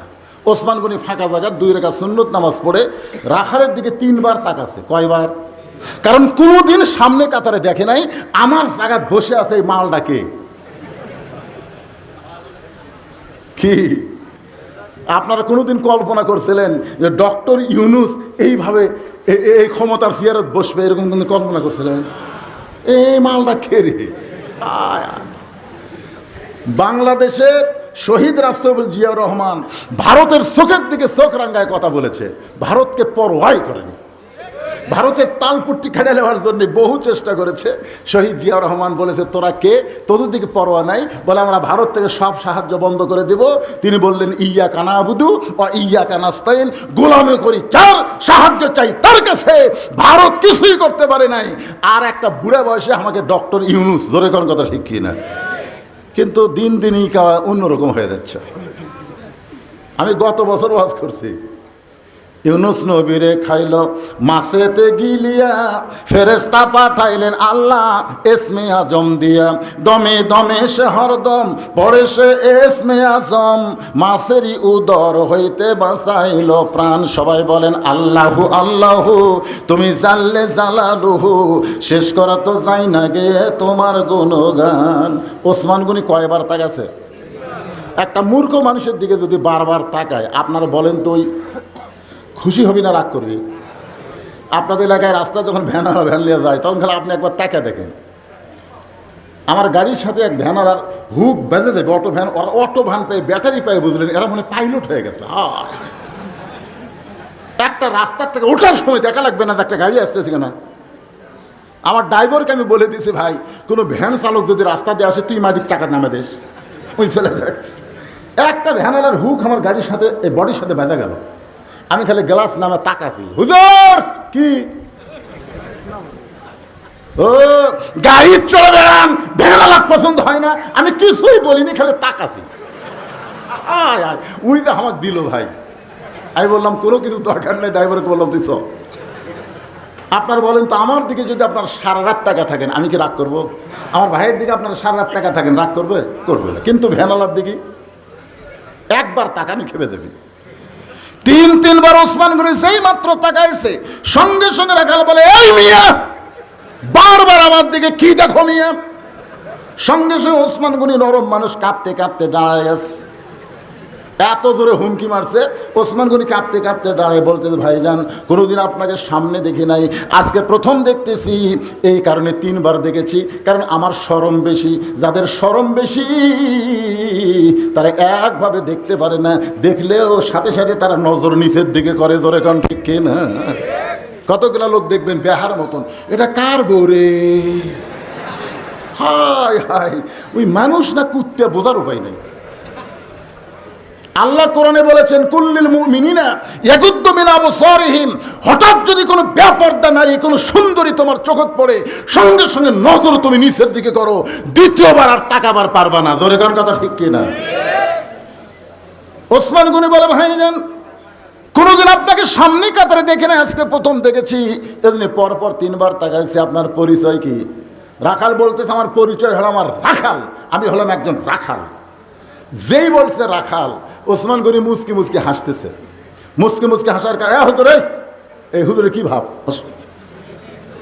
ওসমান গনি মুচকি মুচকি হাসতেছে। হাসার কারণ হলো, রাখাল যারা হবে তাদের ভাষা নরম হলে হবে না, রাখালদের ভাষা একটু গরম হওয়া লাগবে। জোরে কোন কথা ঠিক কিনা? আপনার গরু ছাগল মাঠে ময়দানে নিয়ে যান, আপনার গরু ছাগল যদি কারো আবাদ খাবার যায়, আপনি যদি পিছন থেকে বলেন, বাবা গরু, ও বাবা গরু, আর ওদিকে যাস না বাবা, আপনি বলেন তো গরু কথা শুনবে? আর যদি বলে, এই গরু, আরে এক ধাপ যদি সামনে পা তুলিস, গরু কিন্তু মানুষের চাইতে বেশি শোনে। দেখবেন আমার রাখালি করবার গেলে ভাষা নরম থাকলে হবে না। আল্লাহ রাসূল বলেছেন, প্রত্যেকটা অভিভাবককে আল্লাহ রাখালের দায়িত্ব দিয়ে দুনিয়াতে প্রেরণ করেছে। প্রত্যেকটা অভিভাবককে আল্লাহ রাখালের দায়িত্ব দিছে। এখন হয়তো আপনি বলবেন, হুজুর আমার গরু ছাগল নাই, আমি কার রাখালি করব? আপনি চোখ বন্ধ করে দেখেন, আছে। দেখেন 50 বছরের গাভী না, 50 বছরের আপনার বউ, 22 বছরের আড়িয়া না, 22 বছরের আপনার ছেলে, 17 বছরের বকনা না, 17 বছরের একটা মেয়ে। এখন আপনি বলেন, আপনার মেয়ে আপনার ছেলে করার দায়িত্ব আছে না নাই? আপনি সামনে কাতারে এশার নামাজ পড়লেন, মাশাআল্লাহ, আপনার মতন ভাগ্যবান মানুষ কে আছে? কিন্তু সামনে কাতারে এশার নামাজ পড়ে বাড়ি যেই গেছেন, দরজার থেকে শুনতেছেন আপনার ঘরের মধ্যে থেকে আওয়াজ আসতেছে, হরি হরি হরি হরি লোলো লোলো লোলো লোলো। কেরে আমি মুসলমান, আমার ঘরের মধ্যে হিন্দু করে পূজার বাদ্য বাজে। যাই দেখেন আপনার গাভী, আপনার বউ ভারতের স্টার জলসা জি বাংলা দেখতেছে। এখন আপনি বলেন, আপনি সামনে কাতারে মুসল্লি, আপনার বউ যদি স্টার জলসা জি বাংলা দেখে ভারতের, জোরে বলেন কার? তাহলে আপনার রাখালি করার দরকার আছে না নাই? আপনি কি রাখালি করবেন? আস্তে করে কাছে বসে রিমোট কন্ট্রোল হাতে নিয়ে আগে টিভি বন্ধ করবেন। টিভি বন্ধ করে বলবেন, বিবি তুমি জানো 450 বছর, 400 বছরের পুরাতন বাবরি মসজিদ ভাঙ্গা ভারত রাম মন্দির বানাচ্ছে। রাম মন্দির বানানোর বহু জায়গা ভারতে আছে, ধরে করা আছে না নাই? কিন্তু মুসলমানের কলিজা মসজিদ ভাঙ্গা যেই ভারত রাম মন্দির তৈরি করলো, সেই ভারতের কোনো চ্যানেল বাংলাদেশের মুসলমানের ঘরে চলতে পারে না। আজ থেকে ভারতকে বয়কট করলাম, ধরে কোন কথা ঠিক কিনা? যেই বলবো ভারত, আপনারা বলবেন বয়কট ভারত, আরো জোরে বলেন। আপনারা খালি একলাই বলতেছেন না, এই যে মিডিয়ার মাধ্যমে সারা পৃথিবী জানতে পারছে ফরিদপুর থানাপাড়াত আল্লাহর বান্দারা ভারতকে বয়কট করছে। এখন ভারত যদি কিছু না দেয়, ভারত বলেছিল পেঁয়াজ বন্ধ করে দিলাম, আলু বন্ধ করে দিলাম, চিনি বন্ধ করে দিলাম। আপনার বলেন তো এরা বন্ধ করার পরে দাম কমিয়েছে না বাড়িছে? তার মানে বোঝা গেল আমরা তখন ভারতের দিকে খেয়াল নাই, আমাদের খেয়াল কার দিকে? আল্লাহকে আমার দিকে খেয়াল কর। ওয়ামিন দাব্বাতিন ফিল আরদি ইল্লা আলাল্লাহি রিজকুহা। জোরে কান সুবহানাল্লাহ। এখন আপনি দেখেন আপনার বউ বলতেছে স্বামী গো, ভারত যে বাবরি মসজিদ ভাঙ্গার রাম মন্দির বানাচ্ছে এই কথাটা আমি জানি না, আজকে যখন জানলাম আমি নিজেও ভারত বয়কট করলাম। আপনার 22 বছরের ছেলে, আপনি সামনে কাতারে ফজরের নামাজ পড়েন, কিন্তু আপনার ছেলের খবর কি? 22 বছরের ছেলের খবর কি? আপনি জানলা দিয়ে তাকায় দেখেন ছেলের মাথাও নাই পাও নাই। মানে যেই ফজরের আজান শুনিছে ওই আজান শুনবে না দেখে ল্যাব মাথার উপর দিচ্ছে। এখন ল্যাব মাথার উপর দিলে পায়ের খবর কি? পাও যে বার হয়ে যাবি, ওই পাও টানে না ভিতরে আছে। বাবা জানলাতে তাকায় দেখে মানে চাউলের বস্তা ঢাকা। কেরে পাও নাই মাথাও নাই, আমার ছেলে গেল কোথায়? আপনি বিড়াল যেমন ইন্দুর ধরে চুপচুপ করে ভিতরে ঢুকে খালি ল্যাব টান দেবেন, ল্যাব টানতে দেখবেন দর দর করে পানি পড়তেছে।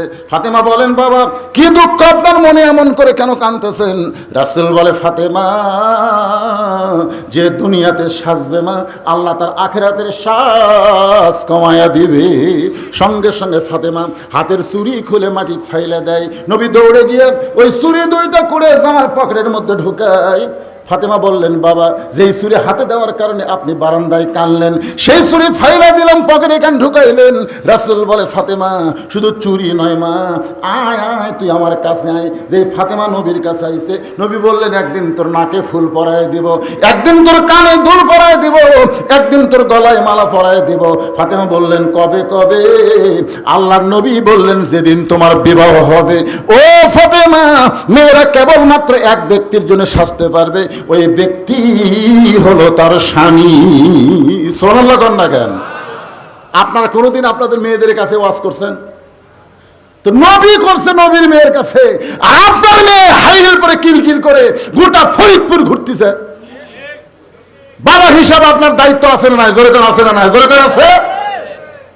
ওসমান গনি মুসকি মুসকি হেসে রাখালের পাশে বসে বলতে তো ভাইজান আপনাকে কোনোদিন তো সামনে কাতারে দেখি নাই, আজকে সামনে কাতারে দেখতেছি, কারণ কি? রাখাল বলতেছে ভাই আমি বারান্দাত নামাজ পড়ি, আজকে সামনে কাতারে আইছি শুধু দেখার জন্যে, দেখা হয়ে যাবে আমি চলে যাব, কষ্ট করে এই সামনে কাতারে আসবো না, কারণ বারান্দাত নামাজের মজা আছে, সামনে কাতারে নাই। ওসমান গনি বলে বারান্দাত মজা আছে, সামনে কাতারে না কেন? বলে বারান্দাত শেষে এসে আগে যাওয়া যায়। বারান্দার কাম হলো শেষে আসো আগে যা। কিন্তু এই জায়গা কত কষ্ট করে ঢুকছি ভাই, এর থেকে বাড়াতে যে কি কষ্ট হবে। এই জন্য আজকের দিন খালি দেখার জন্য আইছি, আগামীকাল থেকে আসবো না। ওসমান গনি বলে ভাইজান আজকের দিন আপনার দেখা হবে তার গ্যারান্টি কি? রাখালকে কি কইলা? ওসমান গনি বলতেছে আজকের দিনে তোমার দেখা হবে তার গ্যারান্টি কি? রাখাল বলতেছে পাগলা নাকি, আমার চোখের পাওয়ার ভালো। ওসমান গনি কান্দের বলে কয়েক বছর হলে সামনে কাতারে নামাজ পড়তেছি, এখন পর্যন্ত আমার দেখা হয় নাই, এখন পর্যন্ত দেখতে পাই নাই। রাখাল দেখতে আইছে হযরত ওমরকে, আর ওসমান দেখতে চায় নামাজের মালিক আল্লাহকে। আপনারা বলেন তো ওসমান দেখতে আসে কাকে? এ কথা কে বলেছে? আল্লাহর নবী। আনতা আবুদুল্লাহ কাআন্নাকা তারাহু ফাইন লাম তাকুন তারাহু ফাইন্নাহু ইয়ারাকা। ওসমান গনি বলে ভাইজান কয়েক বছর সামনে কাতারে নামাজ পড়ে এখন পর্যন্ত দেখা হয় নাই, আর আজকে আপনার দেখা হবে তার গ্যারান্টি কি? রাখাল বলতেছে চিন্তা বাদ দে, আমার হাত ধর, আমার হাত ধর। ওসমান গনিকে বলতেছে যে আমি নিজেও দেখবো তোকেও দেখায় দিব। যে রাখাল কইছে নিজেও দেখবো তোকেই দেখায় দিব। এমন সময় আল্লাহর কোরআন ওসমানের সামনে এসে বলতেছে ইয়া আইয়ুহাল্লাযীনা আমানুত্তাকুল্লাহা ওয়া কুনু মা'আস সাদিকিন। সবাই আল্লাহু আকবার বললেন না কেন? এই আয়াতের বাংলা অর্থ কি? যারা ঈমানদার বান্দারা যদি আল্লাহর ভয় তোমাদের মধ্যে রাখতে চাও তাহলে তোমরা সত্যবাদীর সাথী হও। সত্যবাদী কারা? এই সত্যবাদী কারা? সত্যবাদী তারা যারা সত্য কথা বলে, সত্য পথে চলে, সত্য পথে মানুষকে নিয়ে চলতে চায়, এরাই হলো সত্যবাদী। জোরে কোন কথা ঠিক কি না? ওসমান গনি মনে মনে বলতেছে, আল্লাহ আমার যোগ্যতায় আমি দেখবার পাইনি, কিন্তু আজকে এমন একজন আল্লাহর বান্দা পাইছি যে নিজেও দেখবে আমাকেও দেখবে। ওসমান গনি রাখালে হাতটা ধরে বসে আছেন। কিছুক্ষণ পরে যখন জামাতের সময় হয়েছে, জামাত বোঝেন না, যেই মাত্র জামাতের সময় হয়েছে এমন সময় মুয়াজ্জিন দাঁড়িয়ে গেছে। মুয়াজ্জিন দাঁড়িয়ে আকামত দিচ্ছে। জোরে কোন কি দিচ্ছে? আপনারা বলেন তো, আকামতের সময় বসে থাকবেন না দাঁড়াবেন? জোরে বলেন। যেই মাত্র মুয়াজ্জিন আকামত শুরু করেছে এমন সময় ওসমান গনি রাখালের সঙ্গে দাঁড়াইছে। এখন পর্যন্ত ওসমান গনি রাখালের হাতটা ধরে দাঁড়িয়ে আছে। হঠাৎ হযরত ওমর মেহরাবের মধ্যে ঢুকতেছে। মুয়াজ্জিন যখন আকামত শুরু করেছে এমন সময় হযরত ওমর মেহরাবের মধ্যে ঢুকতেছে। এখন আপনাদের কাছে আমার প্রশ্ন হলো, ওমর ফারুক কোন দিক দিয়ে ঢুকতেছে? আল্লাহর কোরআন দিয়ে যখন রাষ্ট্র চলবে তখন মসজিদের দরজা দিয়া ইমামকে ঢোকা লাগবে না। মেহরাব কাছে একটা ছোট্ট দরজা থাকবে, ওই দরজার ওই পারে রেস্টরুম থাকবে। যখনই মুয়াজ্জিন আকামত দিবে সঙ্গে সঙ্গে ওই রেস্টরুম থেকে ইমাম সাহেব দরজা দিয়া মেহরাবের মধ্যে ঢুকবে। সুবহানাল্লাহ খান্না ঘর। কারণ ভাইরে, আমার মতন একটা পাংশা বক্তা টেজর থেকে আমি কিন্তু ওয়াজ শেষ করে নামি না। ওয়াজ শেষ করে 2-4 মিনিট বসে থাকি। কারণ কি জানেন? যে লোকগুলো যখন সব চলে যাবি তারপর আমি নামবো। এরা যে হাতও চাপা দেয়, বুঝলেন? প্রত্যেকটা লোক মনে করে জীবনের শেষ মুসাফাত হুজুরের সাথে কর্ম, এই ধরে এরকম দেখা। এখন মনে করেন আমার হাত একটা, আর আপনাকে সবার যদি একটা করে চাপ দেন তাহলে এই হাতের কি হবে? রাসূল বলেছে, আমার পরে কেউ যদি নবী হতো লাউকানা উমর, আল্লাহ উমরকে নবী বানাই দিত। সেই উমর যদি দরজা দিয়ে মেহরাবতায় সর যায়, প্রত্যেকটা সাহাবী যদি একটা করে মুসাফা করে, হাতের সাইজটা কি হবে চিন্তা করে দেখেন তো। এই জন্য ইমাম মানে শুধু ইমাম না, ইমাম মানে হলো ওই এলাকার নেতা। ধরে কোন কথা ঠিক কি না? ওমর ফারুক যেই মাত্র মেহরাবের মধ্যে ঢুকেছে, ওসমান গনি রাখালের হাত ডান হাত ধরে দাঁড়িয়ে আছে। আর রাখাল খালি বারবার, কে রে? এটাই তো আমাকে বলো, উমরকে যদি দেখতে চাও তাহলে মসজিদের সামনে কাতের যাও। তোমার লোক দেখতে পারে সেই মালিক। যেই মাত্র মুয়াজ্জিন বলছে কদ কামাতিস সালাত, কদ কামাতিস সালাত, সঙ্গে সঙ্গে রাখাল আল্লাহু আকবার। ওসমান গনি রাখালের হাত ছাড়ে দিয়ে বলতে, ভাইজান ইমাম সাহেব যদি ভুল করে তাহলে মুসল্লি লোকমা দেয়। ইমাম সাহেব ভুল করলে মুসল্লি লোকমা দেয়। এখনো আকামতই শেষ হয় নাই আর তুমি আল্লাহু আকবার লোকমা দিলে। রাখাল বলতেছে, এই জন্যই তো তুই কানা, এত বছর হয়ে নামাজ পড়িস এখন পর্যন্ত দেখতে পাস না মিয়া, আমি কি জন্য আল্লাহু আকবার দিলাম তুই জানিস? সঙ্গে সঙ্গে দ্বিতীয় কাতার থেকে একজন সাহাবী এসে রাখালের হাত খাসকা দিতেন, এই পাগল, তোকে সামনে কাতারে দেখার পরই আমার সন্দেহ হয়েছে। এতক্ষণ পর্যন্ত যে লোকটা তোর হাত ধরে দাঁড়িয়েছিল, যাকে তুই কানা কানা বলে তিরস্কার করলি, এই মহামানবকে তুই চিনিস? তুই যাকে কানা কানা বলে তিরস্কার করলি, এই মহামানবকে তুই চিনিস? রাখাল বলতেছে, বারান্দার নামাজ পড়ি, আমি ভিতরের কাউকে চিনি না। সাহাবী কান্দার, পাগল, তুই যারা কানা কানা বলে তিরস্কার করলি, এ হলো আল্লাহর নবীর ডবল জামাই ওসমান গনি। রাখাল ছোট বাচ্চার মতন কান্দে, ছোট বাচ্চার মতন পাগল হইয়া কান্দে। আমি বারান্দায় নামাজ পড়তে চাই, আমি একজন মূর্খ মানুষ, বারান্দায় নামাজ পড়ি, আমি মসজিদের ভিতরে ঢোকার সাহস পাই না। কিন্তু দামি দামি সাহাবীর মধ্যে আমি রাখাল কেমনে ঢুকি? কিন্তু পথিক আমার সর্বনাশ করেছে। ওমর ফারুকের দিকে আঙ্গুল দেয়া বলতেছে, ওই পথিক আমার সর্বনাশ করেছে।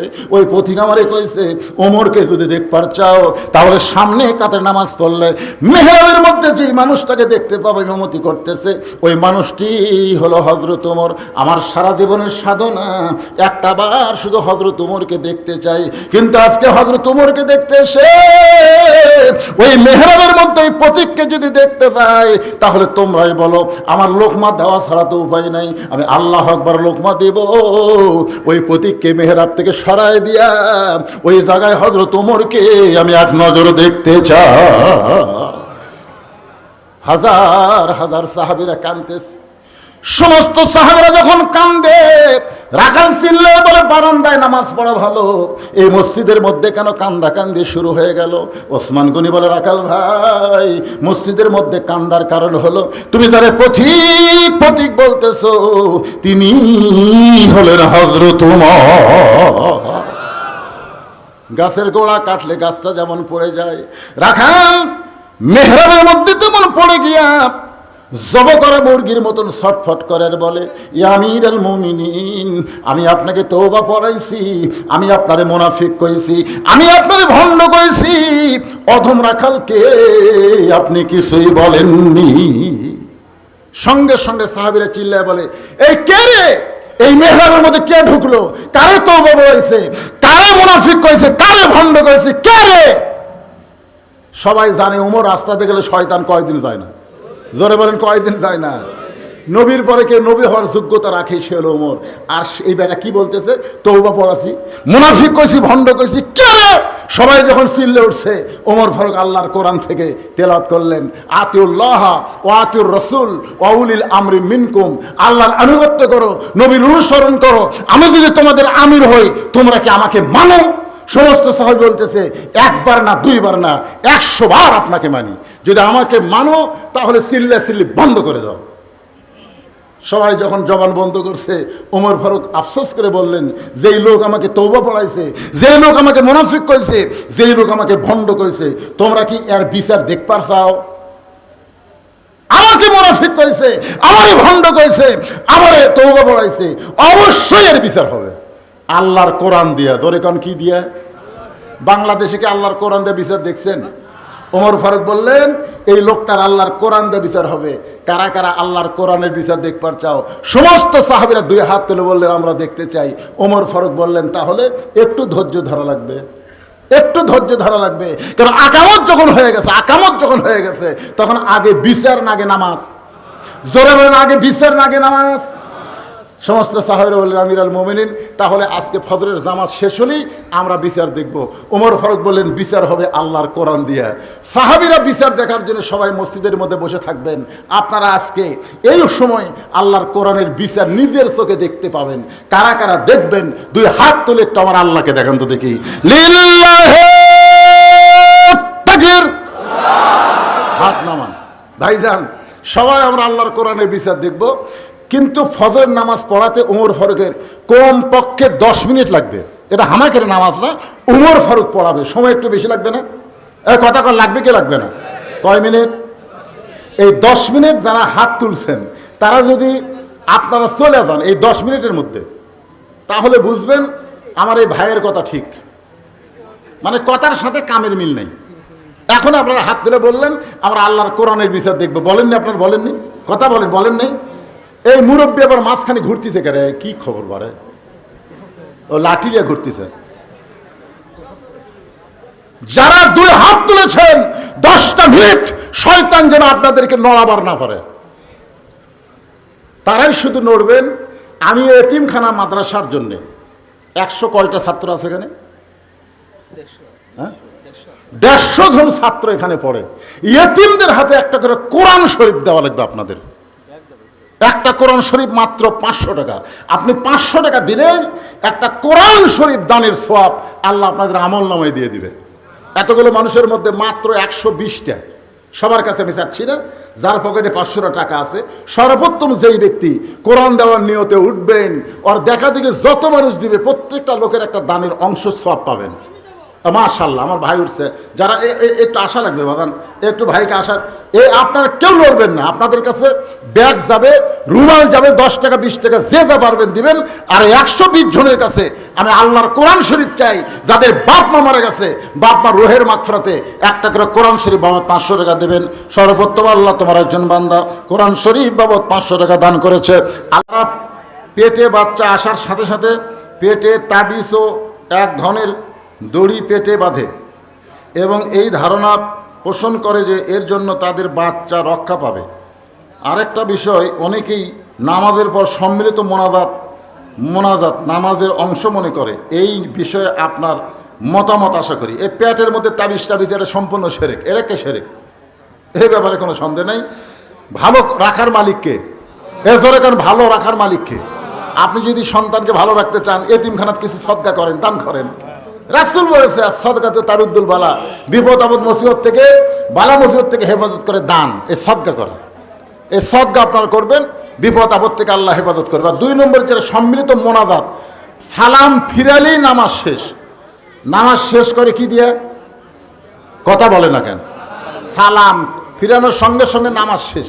মোনাজাত নামাজের অংশ না, তবে নামাজের পরে যদি মোনাজাত করে এই ব্যাপারে কোনো ফতোয়াও চলবে না। যদি কেউ করে অসুবিধা নেই, কিন্তু কেউ বলতে পারবে না করাই লাগবে, এ করাই লাগবে বলা যাবে না। মোনাজাত নামাজের অংশ না, কিন্তু আদৌ মুখল ইবাদ, মোনাজাত হচ্ছে সমস্ত ইবাদতের মাথা। ধরে কারণ সুবহানাল্লাহ করে, করবে, না করলে না করবে, অসুবিধা নেই। এই ফতুয়া আগে কেউ চাইতো না, এখন নতুন চাচ্ছে। মানে মানুষের আর আল্লাহর কাছে হাত তুলতে শরম লাগে। কি ভাব, হাত তুলতে শরম লাগে? হ্যাঁ, আল্লাহ রাসূল হাত তুলতে তুলতে এমনভাবে হাত তুললেন, সাহাবীরা বললেন আমরা বগলের নিচের পশম দেখতে পেলাম। তাহলে চিন্তা করে না, আল্লাহর কাছে হাত তোলা নবী পছন্দ করেছে। ধরে কারণ সুবহানাল্লাহ। কিন্তু নামাজের অংশ মনে করা যাবে না যে মোনাজাত নামাজের অংশ। এখন আসেন, আদায় শেষ, আদায় শেষ, 10 মিনিট নামাজও শেষ। এখন আল্লাহর কোরআনের বিচার। ওমর ফারুক যখন নামাজের ইমামতি করলেন, রাখাল কিন্তু তখন সামনে কাতারে। ধরে কোন কোন কাতারে? কথা কন না কেন, কোন কাতারে? আল্লাহ রাসূল বলেছেন ইত্তাকু ফিরাসাতাল মুমিনিনা ফাইন্নাহু ইয়ানসুরু বিনুরিল্লাহ। আপনারা এখন আর মনোযোগ দিয়ে শুনতেছেন না, ওই মুরব্বী আবার ওই দিকে হসে করে। আয় হায়, বক্তা যতই কালো হোক চেহারার দিকে তাকায় থেকে লাভ আছে না নাই? আমার দিকে একটু তাকায় থাকেন বাজান। ইত্তাকু ফিরাসাতাল মুমিনিনা ফাইন্নাহু ইয়ানজুরু বিনুরিল্লাহ। মুমিনদের দৃষ্টি নজরকে তোমরা ভয় করো। যারা প্রকৃত মুমিন হবে তারা তোমাদের মতন দেখবে না, তারা যা দেখবে আল্লাহর নূরের সাহায্যে। বলেন সুবহানাল্লাহ। আপনারা বলেন তো, ওমর ফারুক যখন ইমামতি করতেছে, ওমর ফারুকের চোখ কোন দিকে? আপনারা যখন নামাজে নিয়ত করেন, নিয়ত করার পরে আপনাকে চোখ কোন দিকে? শেষদার দিকে। জোরে কোন কোন দিকে? মুখ কোন দিকে? মুখ, মুখ। হাদিসে আছে বিস্তারিত, হুজুরি কলব ব্যতীত করছেন কালেও নামাজ তোর হবে না। তবে কেন গাও জোয়ারি, মানুষকে দেখাও নামাজ পড়ি, ও তোমার সিদ্ধ বীজে সুফসল ফলে না। আজও কেন আল্লাহর নামাজ ধরতে পারলা না? ওমর ফারুক যখন ইমামতি করতেছে, এমন সময় রাখাল একেবারে সামনে কাতারে। জোরে কোন কোন কাতারে? কোন কাতারে? রাখালের মনের মধ্যে কি হচ্ছে কোন তো? আমি যাকে সারা জীবন দেখার আশা করছি, যেই মানুষটাকে আমি সারা জীবন এক নজর দেখার আশা করেছি, আর সেই মানুষটাকে আমি তওবা পড়াছি। কি পড়াছি? সেই মানুষটাকে আমি মুনাফিক কইছি, সেই মানুষটাকে আমি ভণ্ড কইছি। আপনারা বলেন তো, ওমর ফারুক নামাজের পরে বিচার করবে, আর রাখালের নামাজের মধ্যেই কি শুরু হয়ে গেছে? আপনারা বলেন তো, সবচাইতে বড় আদালতের নাম কি? কথা কয় না। বিবেক যদি মরে যায়, যতই প্রধান বিচারপতি হোক, ভালো বিচার পাওয়া যাবে না। আর বিবেক যদি ভালো থাকে, তার বিচারও ভালো পাওয়া যাবে। জোরে কোন কথা ঠিক কি না? অনেক লোক বলে না, লোকটার বিবেক মরে গেছে রে। বিবেক নেই। আমরা যখন 15.5 বছর বিচার পাইনি, বিচার যখন পাইনি, তখন আমরা কি বলতাম? তোর বিচার আল্লাহ করবি রে। এই কথা কিন্তু আমরা কয়ে বিচারকের কাছ থেকে চলে আসতাম। তোর বিচার আল্লাহ করবি, আল্লাহ। আপনারা বলেন তো, আল্লাহ কি করেনি? কথা কন না, আল্লাহ কি করে নাই? ওমর ফারুক নামাজ পড়াচ্ছেন, এমন সময় রাখাল প্রথম কাতারে ছোট বাচ্চার মতন কাঁদতেছেন। এটাও কি দিছে ভাই, ফতুয়া নাকি রে? এত ফতুয়া এখন দেওয়া যাবে? এই ওয়াজ শোনা লাগবে। সংক্ষেপে যেটাই হবে খুব সংক্ষেপ। পবিত্র কোরআন এবং আমাদের ইসলাম ধর্মের রাজনীতি আছে কি না, যদি থাকে তার ব্যাখ্যা, এবং যদি না থাকে তার ব্যাখ্যা দেয়। এক কথাই হলো, রাসূলের হিজরত করার পরের জিন্দেগি হলো রাজনীতির জিন্দেগি। জোরে কোন সুবহানাল্লাহ। এক কথা। 23 বছরের মধ্যে 13 বছর তিনি দাওয়াত দিয়েছেন। হিজরত করা মদিনায় যায়, আর দাওয়াতের কাম না, ফাটানার কাম। ধরে কোন কিসের কাম? 27টা যুদ্ধের সেনাপতি করেছেন। সুবহানাল্লাহ কোন না কেন? বদরের যুদ্ধে নবী ঘরের মধ্যে ঢুকলেন, ঢোকার পরে যখন বের হলো, সাহাবীরা সবাই চমকে গেছে। হুজুর কি দেখতেছি? মানে তাকায় দেখে হুজুরের গায়ে জুব্বা নেই, হুজুরের গায়ে হচ্ছে সৈনিকের পোশাক, হুজুরের মাথার টুপি নাই, নবীর মাথা হলো হেলমেট। নবী আলীকে ডাক দেবেন, আলী আমার কাছে আয়। আলী যখন নবীর কাছে গেলে নবী বললেন, আমার পেটি একটু টাইট করে দাও, পেটি কোমরের বেল্টটা একটু টাইট করে দাও। হযরত আলী যখন নবীর কোমরের বেল্টটা টাইট করতেছেন, ও আবু বকর বলতেছে, রাসূলুল্লাহ আপনি হলেন আল্লাহর নবী, আপনার কোমরের পেটি টাইট করা লাগবে। রাসূল বলেন, আবু বকর আমি আল্লাহর নবী যেমন ঠিক, আজকে বাতিলের বিরুদ্ধে হকের পক্ষে আমি হলাম আল্লাহর সেনাপতি। ধরে কেন সুবহানাল্লাহ। আল্লাহ কেন বললেন আল্লাযীনা ইম্মাক্কান্নাহুম ফিল আরদ? আল্লাহ কেন বললেন মুসলমানের মধ্যে কাউকে যখন ক্ষমতার চেয়ার দেওয়া হবে তার 1 নম্বর দায়িত্ব কি? পদ্মা সেতু নির্মাণ করা। কি 1 নম্বর দায়িত্ব হলো আকামুস সালাত, নামাজ কায়েম করা। ধরে কোন কি করা? হামাকের ওয়াজ দিয়ে মানুষ নামাজ পড়বি। নবীর ওয়াজ কি মক্কাত ভালো ছিল না? কিন্তু নামাজ তো কায়েম হয় নাই। যেখানে কোরআনে নামাজের কথা আছে প্রত্যেক জায়গায় আছে আকামুস সালাত। জোরে কোন কথা ঠিক কিনা? আকিমুস সালাত, নামাজ কায়েম করো। তো নামাজ কায়েম করবার গেলে হামাকের ওয়াজ দিয়ে হবে না ভাই। ভালো মানুষগুলো সংসদে পাঠায় দিয়ে আগামী সংসদ অধিবেশনে নামাজের বিল সংসদ থেকে পাশ করা লাগবে। প্রতি ওয়াক্ত নামাজ না পড়ার কারণে পাছার কাপড় খুলে 5টা করে বাড়ি। জোরে কোন কয়টা করে বাড়ি? ভাই কয় 10টা করে বাড়ি। খালি 10টা করে বাড়ি যদি দেওয়া শুরু হয়, নামাজ ছাড়বি, ওযু ছাড়াই নামাজ পড়বি। তোর এখন কথা ঠিক না? ওরে বাবা, ওয়াজ দেওয়া হবে না বাজান। 13 বছর ওয়াজ করছে নবী, মক্কায় কাম হয়নি। মাত্র 320 জন মুসলমান। আর হিজরত করলেন মদিনায়। 8 বছর পরেই মক্কা বিজয়। সুবহানাল্লাহ খান না কেন? যে মক্কা থেকে গভীর রাত্রে নবী মদিনায় হিজরত করলেন, 8 বছর পরে সেই মক্কা বিজয় হচ্ছে দোয়া দরুদ দিয়া, কোন জিকির করে বিজয় হচ্ছে। আল্লাহ তাআলা কোরআনে নাজিল করলেন, ইয়া আইয়ুহান নাবিয়্যু হারজিল মুমিনিনা আলাল কিতাল। ওগো নবী, কাতারবদ্ধ হয়ে নামাজ পড়লে, রমজান মাসে রোজা করলে হবে না, বরং যারা আপনাকে নবী হিসাবে স্বীকার করে তাদেরকে স্ট্যান্ডিং আর্মি হিসাবে গড়ে তোলেন। এ কথা কি আমার না আল্লাহর? তাহলে বাতিলের বিরুদ্ধে জিহাদ করা এটা কি হুজুরের ওয়াজ দে হবি, না একজন সেনাপতির দরকার? তার নবী আমার সেনাপতি ছিল, রাষ্ট্রপতি ছিল, সব ছিল। রাজনীতি ইসলামে নাই, এ কথা কে কইছে? রাস্তার মধ্যে সবচাইতে বড় রাস্তাকে আপনার যেমন রাজপথ বলেন, হাঁসের মধ্যে সবচাইতে বড় হাঁসকে যেমন রাজহাঁস বলেন, নীতির মধ্যে সবচাইতে বড় নীতির নাম হলো রাজনীতি। জোরে কোন কথা ঠিক কি না? আপনারা বলেন সবচাইতে বড় কে? আরো জোরে কন না কেন? তাবারাকাল্লাযী বিয়াদিহিল মুলক।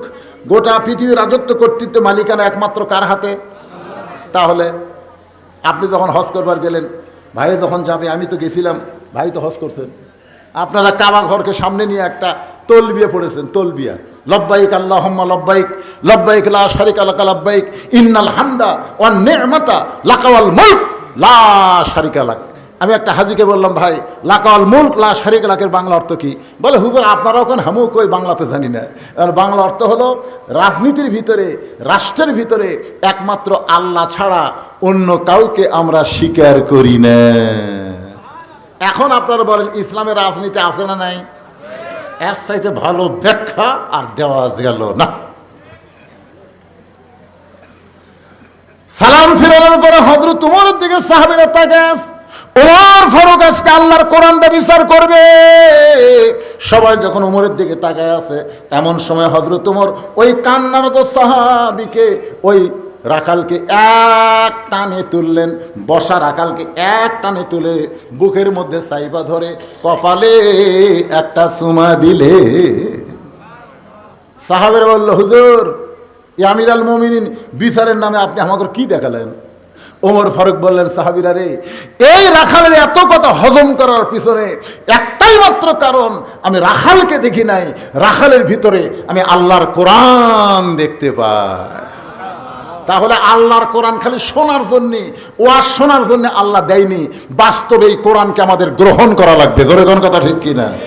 শোনার দিক দিয়ে তো আবু জেহেল 1 নম্বর। আপনারা বলেন তো, আবু জেহেল কোরআন শোনার কয় নম্বর? কেমনে বুঝলেন? আপনারা তো তাও বসে থেকে শোনার চান্স পাচ্ছেন, আবু জেহেলের বসারও চান্স নেই। সারা রাত দাঁড়িয়ে দাঁড়িয়ে কোরআন শুনে সকালবেলা এসে মিটিংয়ের মধ্যে হঠাৎ বলে ফেলেছে, এত সুন্দর কোরআনের বাণী, রাতটা কোন দিক দিয়ে গেল আমি বুঝবারই পারিনি। আবু সুফিয়ান বলে নেতা, যেই কোরআন শুনতে রাত কোন দিক দিয়ে গেল বোঝা যায় না, সেই কোরআন ধরলে অসুবিধা কি? আবু জেহেল বলতেছে, কোরআনকে যদি গ্রহণ করি তাহলে তোর আমার নেতৃত্ব চলবে না, আসল নেতা হয়ে যাবে আব্দুল্লাহর এতিম পোলা।